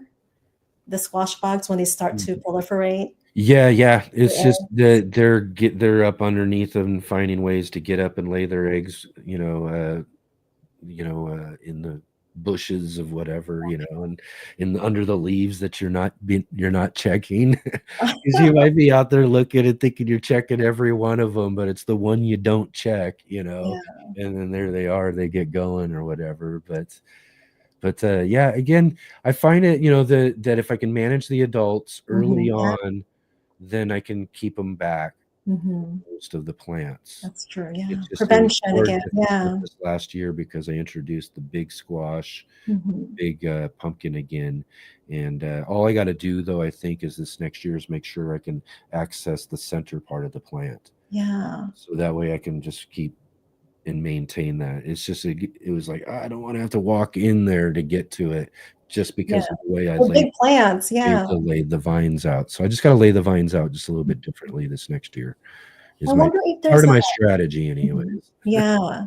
Have you looked into maybe a companion plant for squash that could deter the squash bugs? Yeah, maybe, that might be something. Maybe garlic, the smell of other allium plants. Maybe garlic. I'd have to look into that and see more if there are some companion plants. Garlic would be a great one. I could just put a bunch of them out there just to grow. Like randomly. Maybe that'll kind of, I don't know, mask the scent of the squash. I don't know. You never know. Yeah. Well, one of the strategies I do and have used before for them, which really works well, is you're just trying to maintain the populations. If you can keep the adult populations down, you'll break the cycle, and then eventually everything will be fine, and because the cycle have been broken. But one of the strategies I would do is I got a little handy vac. I seen this. And you just vacuum those suckers up. I've seen people use those. Dump them off in some water. But yeah. Oh, have your neighbors asked you, like, what are you using? What are you doing out there with the vacuum? Right. I do have my new neighbors who were trying to grow some, and we're dealing with some of them. And, I was trying to explain to them about kind of how they are, and kind of apologizing too, because of the pumpkin that I have. I'm like, it's because I know that it's hard to keep up with these populations of them because of this pumpkin, because I can't get to the center of it where they're having their issue. And but that's when I was telling them about how I have the vacuum, and the hand vacuum I would normally use to do that, which is still buried somewhere in my storage area. So I've got to go find that thing for next year, because I'm going to be on top of it this next year. We're not going to let them be such a big issue as they were this year. Maybe just do it earlier, as early as possible in the season on your garden walks. Inspect your plants very early on before they even start to burrow. They burrow in the stems, right? The squash bugs. Those I think are the vine borers, which I don't have. I don't have vine borers either. Oh, that's another one. Yeah, they get into the stems, and that's something I haven't dealt with.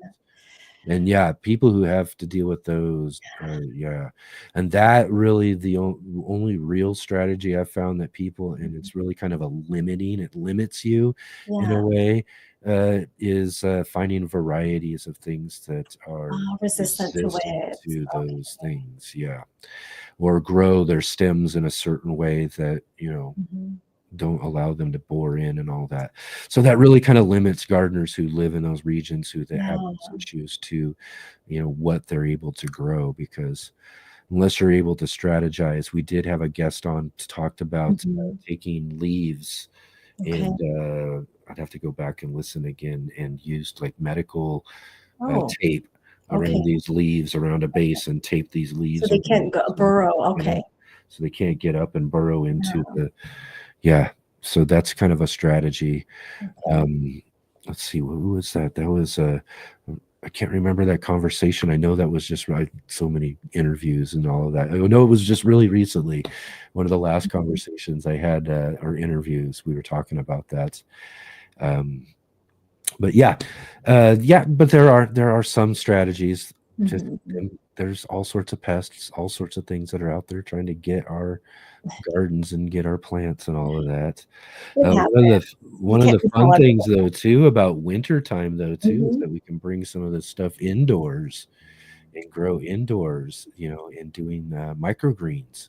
Yeah, have you been doing that in the Yeah, winter? yeah, yeah. The Microgreens? last few Yeah. years I So got in. convenient. Yeah, I've got a cool little light station I Good. use with some shop lights. We're Mhm. transferring over to putting LEDs in them now. Good, good. But just really simple because you don't need Mhm. much when it No. comes for light. You don't really need much light. Simple shop lights will work. So it Mhm. can be done very inexpensively.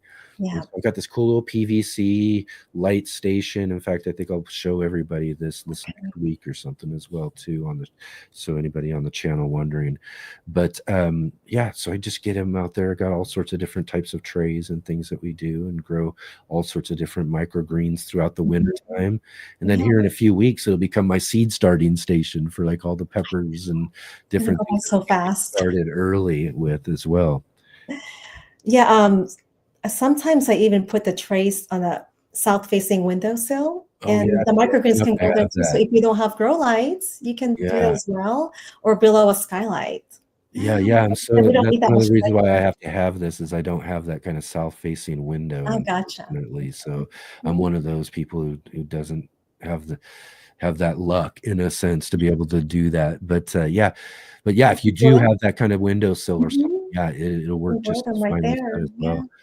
Because yeah, they don't need much. They don't even really need nutrients. Not really, It, because you you're can just just feeding the seedlings, yep, right? yeah, yeah, And the nutrients are already stored in the seeds, yep. and they're healthier too, right? They're more Yeah, they got nutrient. enough nutrients to get onto those first Mhm. couple of leaves Yeah.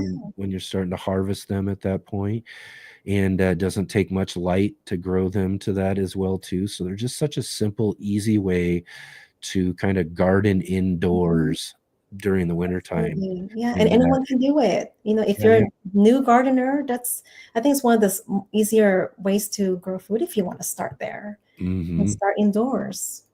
So, Yeah. And if you haven't tried pea shoots, you got to try pea so shoots. good. So There's one of sweet. my favorite things Yeah. ever. I was like, oh man, I got every year, man. That's one of my main microgreen crops is my pea shoots. It's But so you can get tasty so many too. different things you can Hmm. get them growing, and if you can get the right little cycle set up, Hmm. you can get them going and Yeah. turning and having so much where that can be almost your primary Hmm. salad source in a way if you did it just right with the just Yeah. a little bit of space, You when can that harvest every week, or you can harvest them as early as 7 to 14 days. So, like I hmm said, just cycling them, sowing seeds every week or every few days. So you always yeah. have something going. Yeah. So I'm only like sometimes I'm only waiting a day or two for Hmm. some of mine because once I harvest one of them, the next one's pretty much getting ready to start popping Hmm. up. So it's only a day or two until I'm harvesting those. Then Hmm. and if I keep that cycle going right, I can Yeah. have something going throughout the winter time, nice and easy. Like I said, inexpensive lights Hmm. indoors, and there's a lot of different things that you can grow as microgreens, right? Oh, almost every vegetable, even sunflower seeds. I mean, Yeah. sunflowers are microgreens. Yeah. Yeah. Yeah, almost anything, and lots of stuff you wouldn't think of that have the really great flavors to them. Of course, you Hmm. get your radishes and you get that nice radish Yeah. flavor. Kale. It's all your leafy greens that you grow. The only thing is trying to find seeds in bulk because it can get expensive if you're just buying the Mhm. smaller packets. So, where do you get your microgreen seeds? Do you have a source like you recommend? Um, I think I've just gone to Amazon. I've They're used always like there. Johnny's for Mhm. like some bulk seeds. Okay, bulk seed. There's a company called High Mowing that I've gotten bulk seeds from Oh, as I well did buy too. from them before. Yeah, Okay. yeah. Yeah, So yeah. True Seed. We have, oh gosh, Mill. Oh, I wish they were here right now. There's I know we have a viewer who has Mhm. kind of like a seed company, and Oh. They sell it in bulk, this There's microgreen some seeds. of that too. That's Yeah, good to know, yeah. that one of my friends, Mike Van Doozy at Keep On Growing, he gets from them as well too. So there's some different places, but yeah, you got to find places where you can get some good bulk supply of them. Because I've had people ask me, well, that gets expensive because you're using maybe a tablespoon of seeds for this, 18-inch tray, whatever. And that is a lot of seeds. Yep, yep. So, And like Jay just says here as well too, advice, you could save your yes, own yes. seeds too. Yeah, And this is a good one too. I absolutely. just mentioned radishes, which is one of my favorites. Mm-hmm. I always let like 5, 6, 7 plants go to seed, Yeah, let them and self-sow too. Yeah. not, and also because you can get the little like it's almost like getting little radish green beans, the Oh, little those seed are, yeah, pods, they're the little spicy. seed, the little seed pods are delicious. Mhm. And then after you harvest a bunch of those up, then I'll let the rest go to seed. And it's Mhm. amazing how much seed you'll actually get from just a few different plants. Same Yeah. with like if you got the broccoli or Mhm. or other plants as well too. You let them go to seed and save that seed up. Yeah. And and that's a good That's way to okay. do that, to produce your own. Exactly. My problem though too, talking about pests, Yeah. is that's usually what I do with peas. I Mhm. love the pea shoots. So I'll grow a bunch of peas and then I'll let the plants go so I can save and let the peas mature, let the Mhm. seeds mature. But this last year I ran into a pea weevil. Have you Oh, ever had pea weevil? weevils. I haven't seen them here. I've heard people Yeah. talk about weevils. Yeah, how devastating. They get in there and they dig into each of your little seeds, and you can't Oh, tell they're in there until the seed hardens. And then once it hardens, they burrow their way out of the seed and go take off and do whatever they do. oh But then they get in no.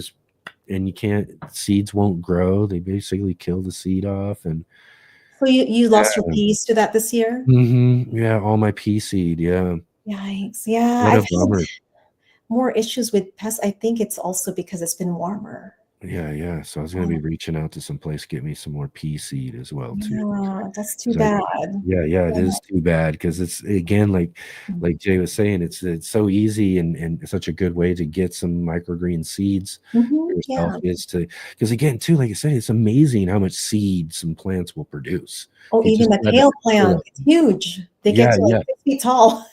Yeah, yeah, and you can get just tons of seed from them Yeah. too, from just a couple of plants. Mhm. So you might as well be doing that and saving seed for your own microgreens. Yeah, and let some of them self-sow. Those are really strong plants if they self-sow. They're more adapted to your climate. Yeah, yeah, yeah. I think Jay was also leaving a link Uh-huh. there for Oh, for so I Mike don't see the Mike chat. Van Doozy's Seeds Are Cheap. So he's got a video there too, to where you can find a good way to source seeds and get Okay, seeds or save seeds and that sort of stuff. Yeah, gotcha. definitely. And seed saving, that's another, I think, another essential gardening skill that Hmm. gardeners should acquire. So, Yeah, yeah, yeah. Yeah, not just for growing and continuing crops that you really, because some crops just grow well, and if they're yeah, growing really well for save you, those seeds. yeah, Yes. save those Mhm. specifically for sure, and then you can keep that sort of thing growing each and every Yeah. year. I've got a couple of different tomato varieties. Mhm. I make sure I just let some of the big juicy tomatoes and Yeah. these a couple of the cherry varieties drop some of their best ones right into the Mhm. soil.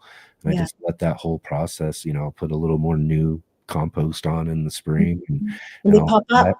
and then Yeah. they pop right up and grow as volunteers the next Mhm. year, as they've now basically adjusted also to the climate so well. Mhm. These things Yeah. are grown generationally, Yeah. right there out of your own garden. So yeah, Exactly. that's really a great way to do it. Um, so tell me a little bit here before we let you go about, because we could kind of touched on this just a little bit too. Mill Mhm. Creek, I think is what it is as well Mhm. too. That does those seeds we were just saying through that other channel. They've been on. They Mhm. were in the chat here. They've been on in the last few weeks, but Okay. Mill Creek also does Oh, mushroom oh, blocks. doing mushrooms. So I wanted you to talk about, because this is something I've been noticing over this last year or so as well too, is that you started a new channel called Learn to Grow Mushrooms. Yeah. And you've been kind of just a lot of your content I've been noticing is really geared around growing these different mushrooms and everything. So tell us a little bit more about that for sure. I'm just kind of experimenting with different species, but I mean, all of them are edible gourmet mushrooms. So we did start our first grow kit exactly 10 years ago that we bought from the store. And then I kind of, I don't know, I just put it off and I didn't really get into it again until about 4 years ago. So I started back on. And I've been experimenting using things or substrate that I have on hand, like garlic stalks, corn cobs. So I'm trying to use and be resourceful using what I have or any kind of food waste that's, you can grow mushrooms in. And I've had pretty good success with some of these food wastes that you can use to grow mushrooms, then you compost it. So I'm having fun with it. Right. Yeah, and that these sounds mushrooms great. are healthy and nutrient dense and have so many health benefits. And they're delicious. And they're delicious. And Yeah. so many great varieties that you can just grow yourself, right? Absolutely. Yes. I think that one of the easier ways to grow them is with straw or even hardwood fuel pellets that you use for your stove. You can use that too. You just have to. Luckily they made and had it all one preset. Just a Mhm. block for me there too. So I'm just getting this one started. Oh, nice. What is it? What kind of mushroom is it? Lion's mane, maybe? Is that right? Does that sound like a right one? Yeah, I'm thinking that's what it is. That's our favorite. Is that your favorite? All the kids fight over it when I barely get any. It's Right so on, good for you, and it's delicious. It has a mild shellfish flavor. Yeah. I see. Yeah, Jay put a link there in the chat there. Mill Creek Market. Oh, he sells the mushroom blocks. Yeah, it sells the mushrooms Nice. there as well as some of those green seeds as well too. Awesome. And that's another thing you can grow indoors during the winter. Yeah, another indoor thing. Right now is a good time to try to grow them if you haven't tried it yet. And like that kit you have is the best way to start. Yeah, my question would be too, the one I didn't get a chance to ask them, but I'll ask you is, so I've got this kit, I got this block, and I guess I put like a little tent thing over it or whatever, but do I have to put it away like in a closet somewhere, or is this something that can grow out on a table? You can put it on the kitchen counter, but away from direct light. You needed some light, like 8 hours. It also depends on the type you're growing, but indirect light's fine. You can put it like on a dining room table or maybe on your kitchen counter. You don't have to put it in a closet. Because they do need fresh air and some light. So all right, perfect. Yeah. Awesome. Looking forward to your updates. I'm gonna have to give that a try. Yeah, my first foray into doing mushrooms. But again, too, as well as seeing you and what you've been doing with some of your content and reels and videos on some of this mushroom, I've been seeing a ton of other people doing that as well. So like mushrooms have been kind of the kind of hot craze right now. Like I go to either the Flower and Garden Show up there in Seattle or the Heirloom Exposition down in Los Angeles, down in California. I see a bunch of people who are doing booths with mushrooms. It's been really popular the last few years. Yeah, I think it's taken off in the last, I don't know, maybe since the pandemic. I'm not sure. But it seems like more people are getting more into it now. Yeah. And finding out that it is more easier like that too. And maybe it is more since the pandemic and all of that too, because again, it's one of those things we can do indoors. Exactly. Which always makes things easier or more accessible to a lot more people, because if they can do it again, like right there on their kitchen counter, or using and reusing some things that they can find right out of their gardens, like you were saying, in order to. I tried pistachio shells too. Yeah, they grew on. I mean, it was I was able to use that as a substrate. They did pretty okay. I got a few oyster mushrooms from that. So lion's mane's one of your favorite. What are Yeah. some other varieties, and how do you get a hold of like these, Mhm. say, spores or whatever? How do you Um, get that sort of thing? you can buy the spawn, grain spawn or sawdust spawn that's already been inoculated with a type of mushroom, mycelium, or you can, Yeah. because when you start to get into inoculating your own grains to make your own spawn, then it's more tedious work, and you have to have a really clean, sterile environment. But you buy a liquid culture or liquid or spores in a nutrient Yeah. broth or something. But there's a lot more to it. It's just a lot of details. And like I said, you have to provide a sterile environment once you get into inoculating your own, making your own spawn Yeah. and stuff like that. And I think for people that are wanting to get into it, like I said, it's best to start with a kit or even just buying a spawn that's already made for you. Then you can mix it into your substrate because it Yeah. could be costly as well.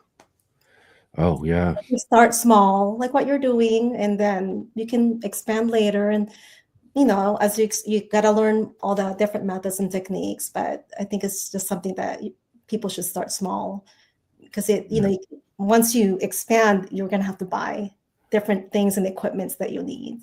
Right. Yeah. Yeah, So yeah.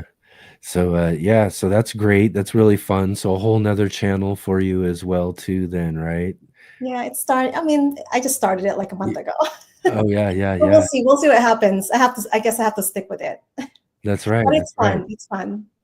Yeah, yeah. So exactly, just showing people and taking people along with the processes and ways that they can Mhm. learn to grow mushrooms, Yeah. and too. I love that your channels learn to grow. And again, too, like I was telling everybody as well, too, I've been following you for many years. Been loving all the content and everything too. As well, we'll mention too, everybody. Micella's also an author. You have a book with a Ew. 4-season gardening, right? Yeah. It's on Yeah, sale right now on Amazon. it's on sale right now. Yeah, I think almost 30% off, 29% off. Oh, right on, right on. Yeah, yeah. So take advantage of that for sure. Get on over to Amazon and grab a copy of Miscilla's 4-season gardening as well too.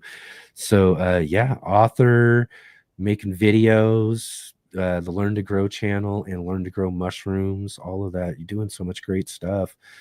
You got anything else you're planning for anything coming up here? I mean, we're winding down 2024, 2025 is right around the corner. Oh gosh, you know what? Now that I think of it, I'm already thinking about ordering my bare root fruit trees and shrubs. Yeah, You can order that now. So, and then you that's a plant good it late idea. winter, early or spring. So that's a good time to, if you want to plant or plan on planting perennial crops. Which So is a good idea too. you If can you got order, the yeah, you can start space, you got the ordering now. land for it, it's a really good idea. Mhm. Definitely get those perennial food Yeah, crops is what are the berries, best. yeah, Just get them established and care for them a exactly. little bit, and you got something each and every year. I like planting the bare roots better because you plant them when it's still cool, even Yeah, late winter here when if the soil's workable, and they adapt so well. They don't go through the shock that some yeah, plants that I plant maybe later in the spring. So I try to plant them late winter, early spring, and then you order it. You can order them now at your wherever you go, or if it's a nursery. yeah, So yeah, that's one thing you can start planning that if you're wanting to incorporate perennial crops are. I think it's one of the easiest crops to grow because once they're established, yeah, you yeah. leave them at their own devices, and as long as they're healthy, they'll produce for you. Yeah, exactly. Yeah. Not much to do after that. And you can't Mhm. beat, something that's just, get it planted. You want to first year, season or so to just make sure Mhm. it's nice and established and Yeah, all of that. Once it's all good and going, man, those things are just there exactly. again each and every Low year. maintenance. Yeah, yeah. Like we were talking about earlier too with our You have other to plant them guest, every year. blueberry bushes, a big one too. Yes, If you the love love blueberries. blueberries, that's a super food. It Great one to is. One have of the that. best. Yeah. Yeah, yeah. So, get in and do those perennials. Mhm. Again, too, one of the other things we were mentioning too about growing through the winter season is there's Mhm. also a way to get started with next season just a little bit earlier. Mhm. You've done and tried, in which something I haven't really actually tried. I've done some cloches and some different things, and Oh, yeah. cold frames and that sort of Mhm. stuff. But winter sewing, Mhm. tell us about, have you done winter sewing? I Like, think it's I mean, the folks utilizing, I think they're used like containers, milk jugs. Yeah, and yeah. things We like started that, doing that. so that they can get started a little earlier. You know what? Sometimes I start them in December, Yeah. as early as December. If you Wow. need Yeah. to have Yeah. seeds that need cold stratification, you can start those December, January. But it also depends on where you live. So if you're in a Yeah. cold climate, you might have to Yeah. wait, maybe Hmm. March, April. But once you get them started, they just sprout when the conditions are right. And a lot of times I've noticed with winter sown crops is they they flourish and they're more adapted, probably because they've been exposed to the elements already, and they just seem to do really well versus the ones that was starting indoors because they're sown outdoors already, and sometimes you can even just direct sow them in place where you intend to grow them and just let them grow when they're ready. So Yeah. you can winter sow in the jugs, or you can direct sow if you have a bed that you or space to have, space for Yeah. them to grow. You can Yeah. do it. And then again, too, really helpful with those types of covers and other things as well, too, that you can Oh, incorporate yeah. to make sure that, You can do it under covers, definitely. yeah. Mhm. Yeah. Right on. Right on. Yeah. So lots of things growing on over there at Learn to Grow. I want to mention to everybody, we do have links right down in the description there too for Misilla's channel there, Learn to Grow. You want to go over there and subscribe if you haven't subscribed. I know I saw a few comments already from some folks who've jumped over there to check out and subscribe to your Thank channel. you. I saw Tony from Simplify Gardening. He Oh, was hey, just Tony. yeah, he was just on over at Awesome. Nate from Garden Like a Vikings channel. That was really fun to watch that interview just before we got started here today. So he's over here joining with us today too. So that's great to see him here. And yeah. So again, too, everybody, check out links down below. Anything else you got growing on coming up 2025? Got any new books you're thinking about doing or anything? I don't think so. Maybe I'll just focus on what I'm doing right now. Right now, Yeah. I'm really enjoying mushroom cultivation. I don't know. I'm a little obsessed with it right now. Yeah. I think that again too. I think with the sort of things I've been seeing over the last year, you've got a lot to contribute and to put out and to show people through this new channel and everything as well too. Yeah. So I'll definitely be following along as I'm trying to figure it out a little bit myself too. But yeah. So again, too, everybody go check out Misilla over at Learn to Grow and Learn to Grow Mushrooms. Is that what it is? Learn to grow mushrooms. Yeah. Yeah. I think Jay's got a link in the chat as well for everybody too there to get over Make and sure check to that keep out. us posted with your block, with your mushroom block. Yeah. Well, that's the thing for me though too, is that I'm going to be getting started back up with my weekly gardening videos. I've been this It year takes has not been a time. good year for me to do videos because I had to relearn a whole new Mhm. editing type of Oh, yeah. software because I had this old version of an editor that Mhm. is no longer viable for me to use anymore. So I was forced to learn something new this year, and that stuff's so hard for me to figure out. So I'm Well, finally and getting it down. I think I've got enough things done enough to where I think I can just start pumping out my new good. weekly videos this next year. So I'll have to show people how that mushroom block grows there as well too. And we all know how much it takes to make content.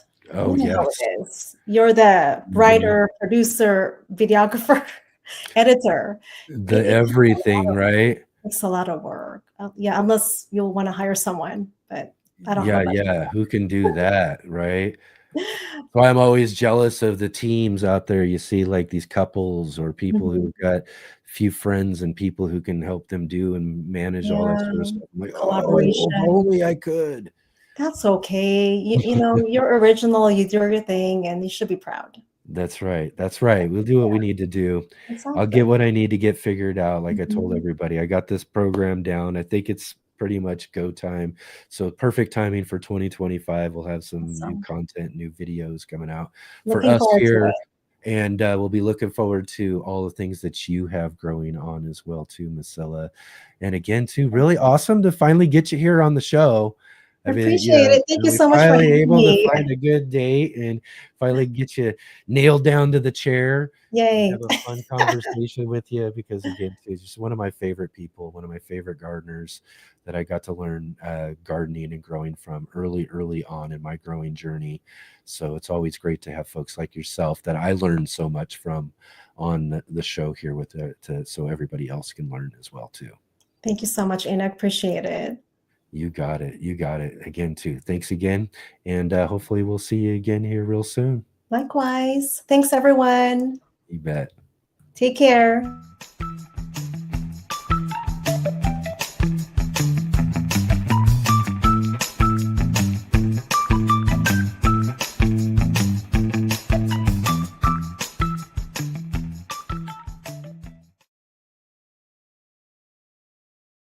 All right. Excellent.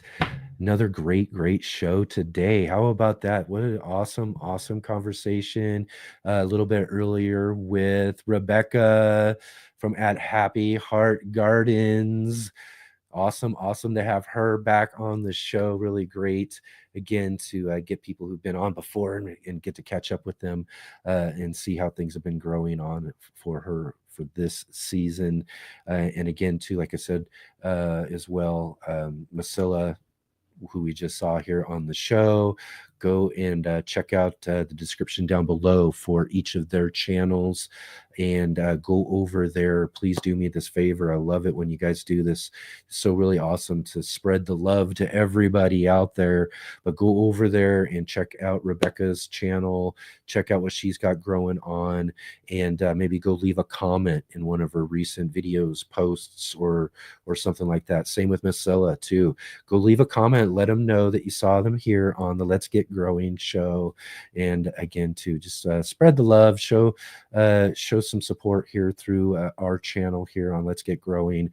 We are, as I like to say, just a really community-based channel. That's what we're all about here, is just sharing the garden love, the garden passion, all of that awesome growing enthusiasm that we all have with each other, and having this great show where we can have these fun conversations with all these other great, awesome gardeners out there sharing their garden experiences and their garden journeys.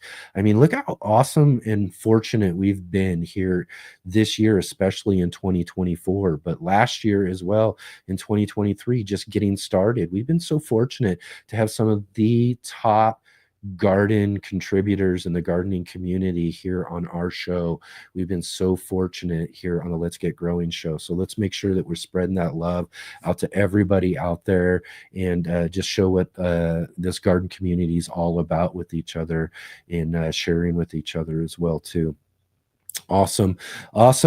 So again, too, just want to mention again real quick, go back and check out last week's show, and we had a great fun conversation with all of you. We got to talk with Jay, and we had Will from the Big Will Dogs in the Soil channel join with us. That was real fun. Again, too, just a great opportunity to be able to talk with all of you. We're gonna have to set up and do some more shows like that as well. Also, remember, again, too, we are here every Saturday and Sunday at 11 a.m. Pacific Standard Time, 2 p.m. Eastern Time, each and every Saturday and Sunday. So you'll definitely want to make sure you also come and join with us for our Sunday edition of the Let's Get Growing show too. Last Sunday on the show, we had with us Jessica from Dream to Seed, from Dream to Seed channel, and Nicole from the Nicole Smith Gardening channel with us for a fun gardening roundtable. I mean, these gardening roundtables have been really, really awesome. I'm looking forward to doing more and more of these as we get growing into this next year, 2025. We've got another awesome one coming your way tomorrow as well too. So you'll want to definitely be here for the show tomorrow. Again, 11 a.m. Pacific time, 2 p.m. Eastern. We'll be here tomorrow talking with Katrina from over at Sew and Tear. I saw Katrina down at the National Heirloom Exposition here just a few weeks back. And we're going to have Ryan from Heavenly Hills Homestead. Ryan was supposed to join with us back when we were doing our weekend on giants and growing giants, but he had a power outage, which made it to where he couldn't join with us. So I made sure that we could fit him in before we finish this year out in a gardening conversation. So we'll have him and Katrina from Sew and Tear tomorrow, and we'll talk all about their gardening season this year, about all the different things that they've had growing on, see if he's broken any state records or anything like that, see what Katrina's got growing on. I know she moved up here to the Oregon area, so we'll have to catch up with her and see how things have been growing for her over there at Sew and Tear. So we're gonna have a great conversation tomorrow for the show tomorrow. And also, too, be sure again to come and join with us next Saturday as well, too. We've seen him in the chat throughout the show. Next week, next Saturday, he was on with Nate just earlier over at the Garden Like a Viking channel just before our show. So it was really fun to listen to him and Nate have a great conversation. First guest over at the Garden Like a Viking channel, Tony O'Neill from Simplify Gardening. And Tony will be with us next Saturday here on our show for the Let's Get Growing show. So we're really looking forward to seeing Tony join with us again here on the show. We had actually Tony on for our monthly gardening book club. We featured his new book this year, the Simplify Gardening book that he put out this year for our gardening book club. So we have had him on the show already for our Sunday edition book club. So again, look forward to seeing him next Saturday. Next Sunday, for the next Sunday edition of the Let's Get Growing show, we will be having back on the show next Sunday, finally, after a couple of months break, because the scheduling just didn't work out with a couple of things that he's had going on. But all throughout the year, on the second Sunday of each month, which is really crazy to think that next Sunday will be the second Sunday, because tomorrow's the first Sunday of the month already, the first Sunday of December.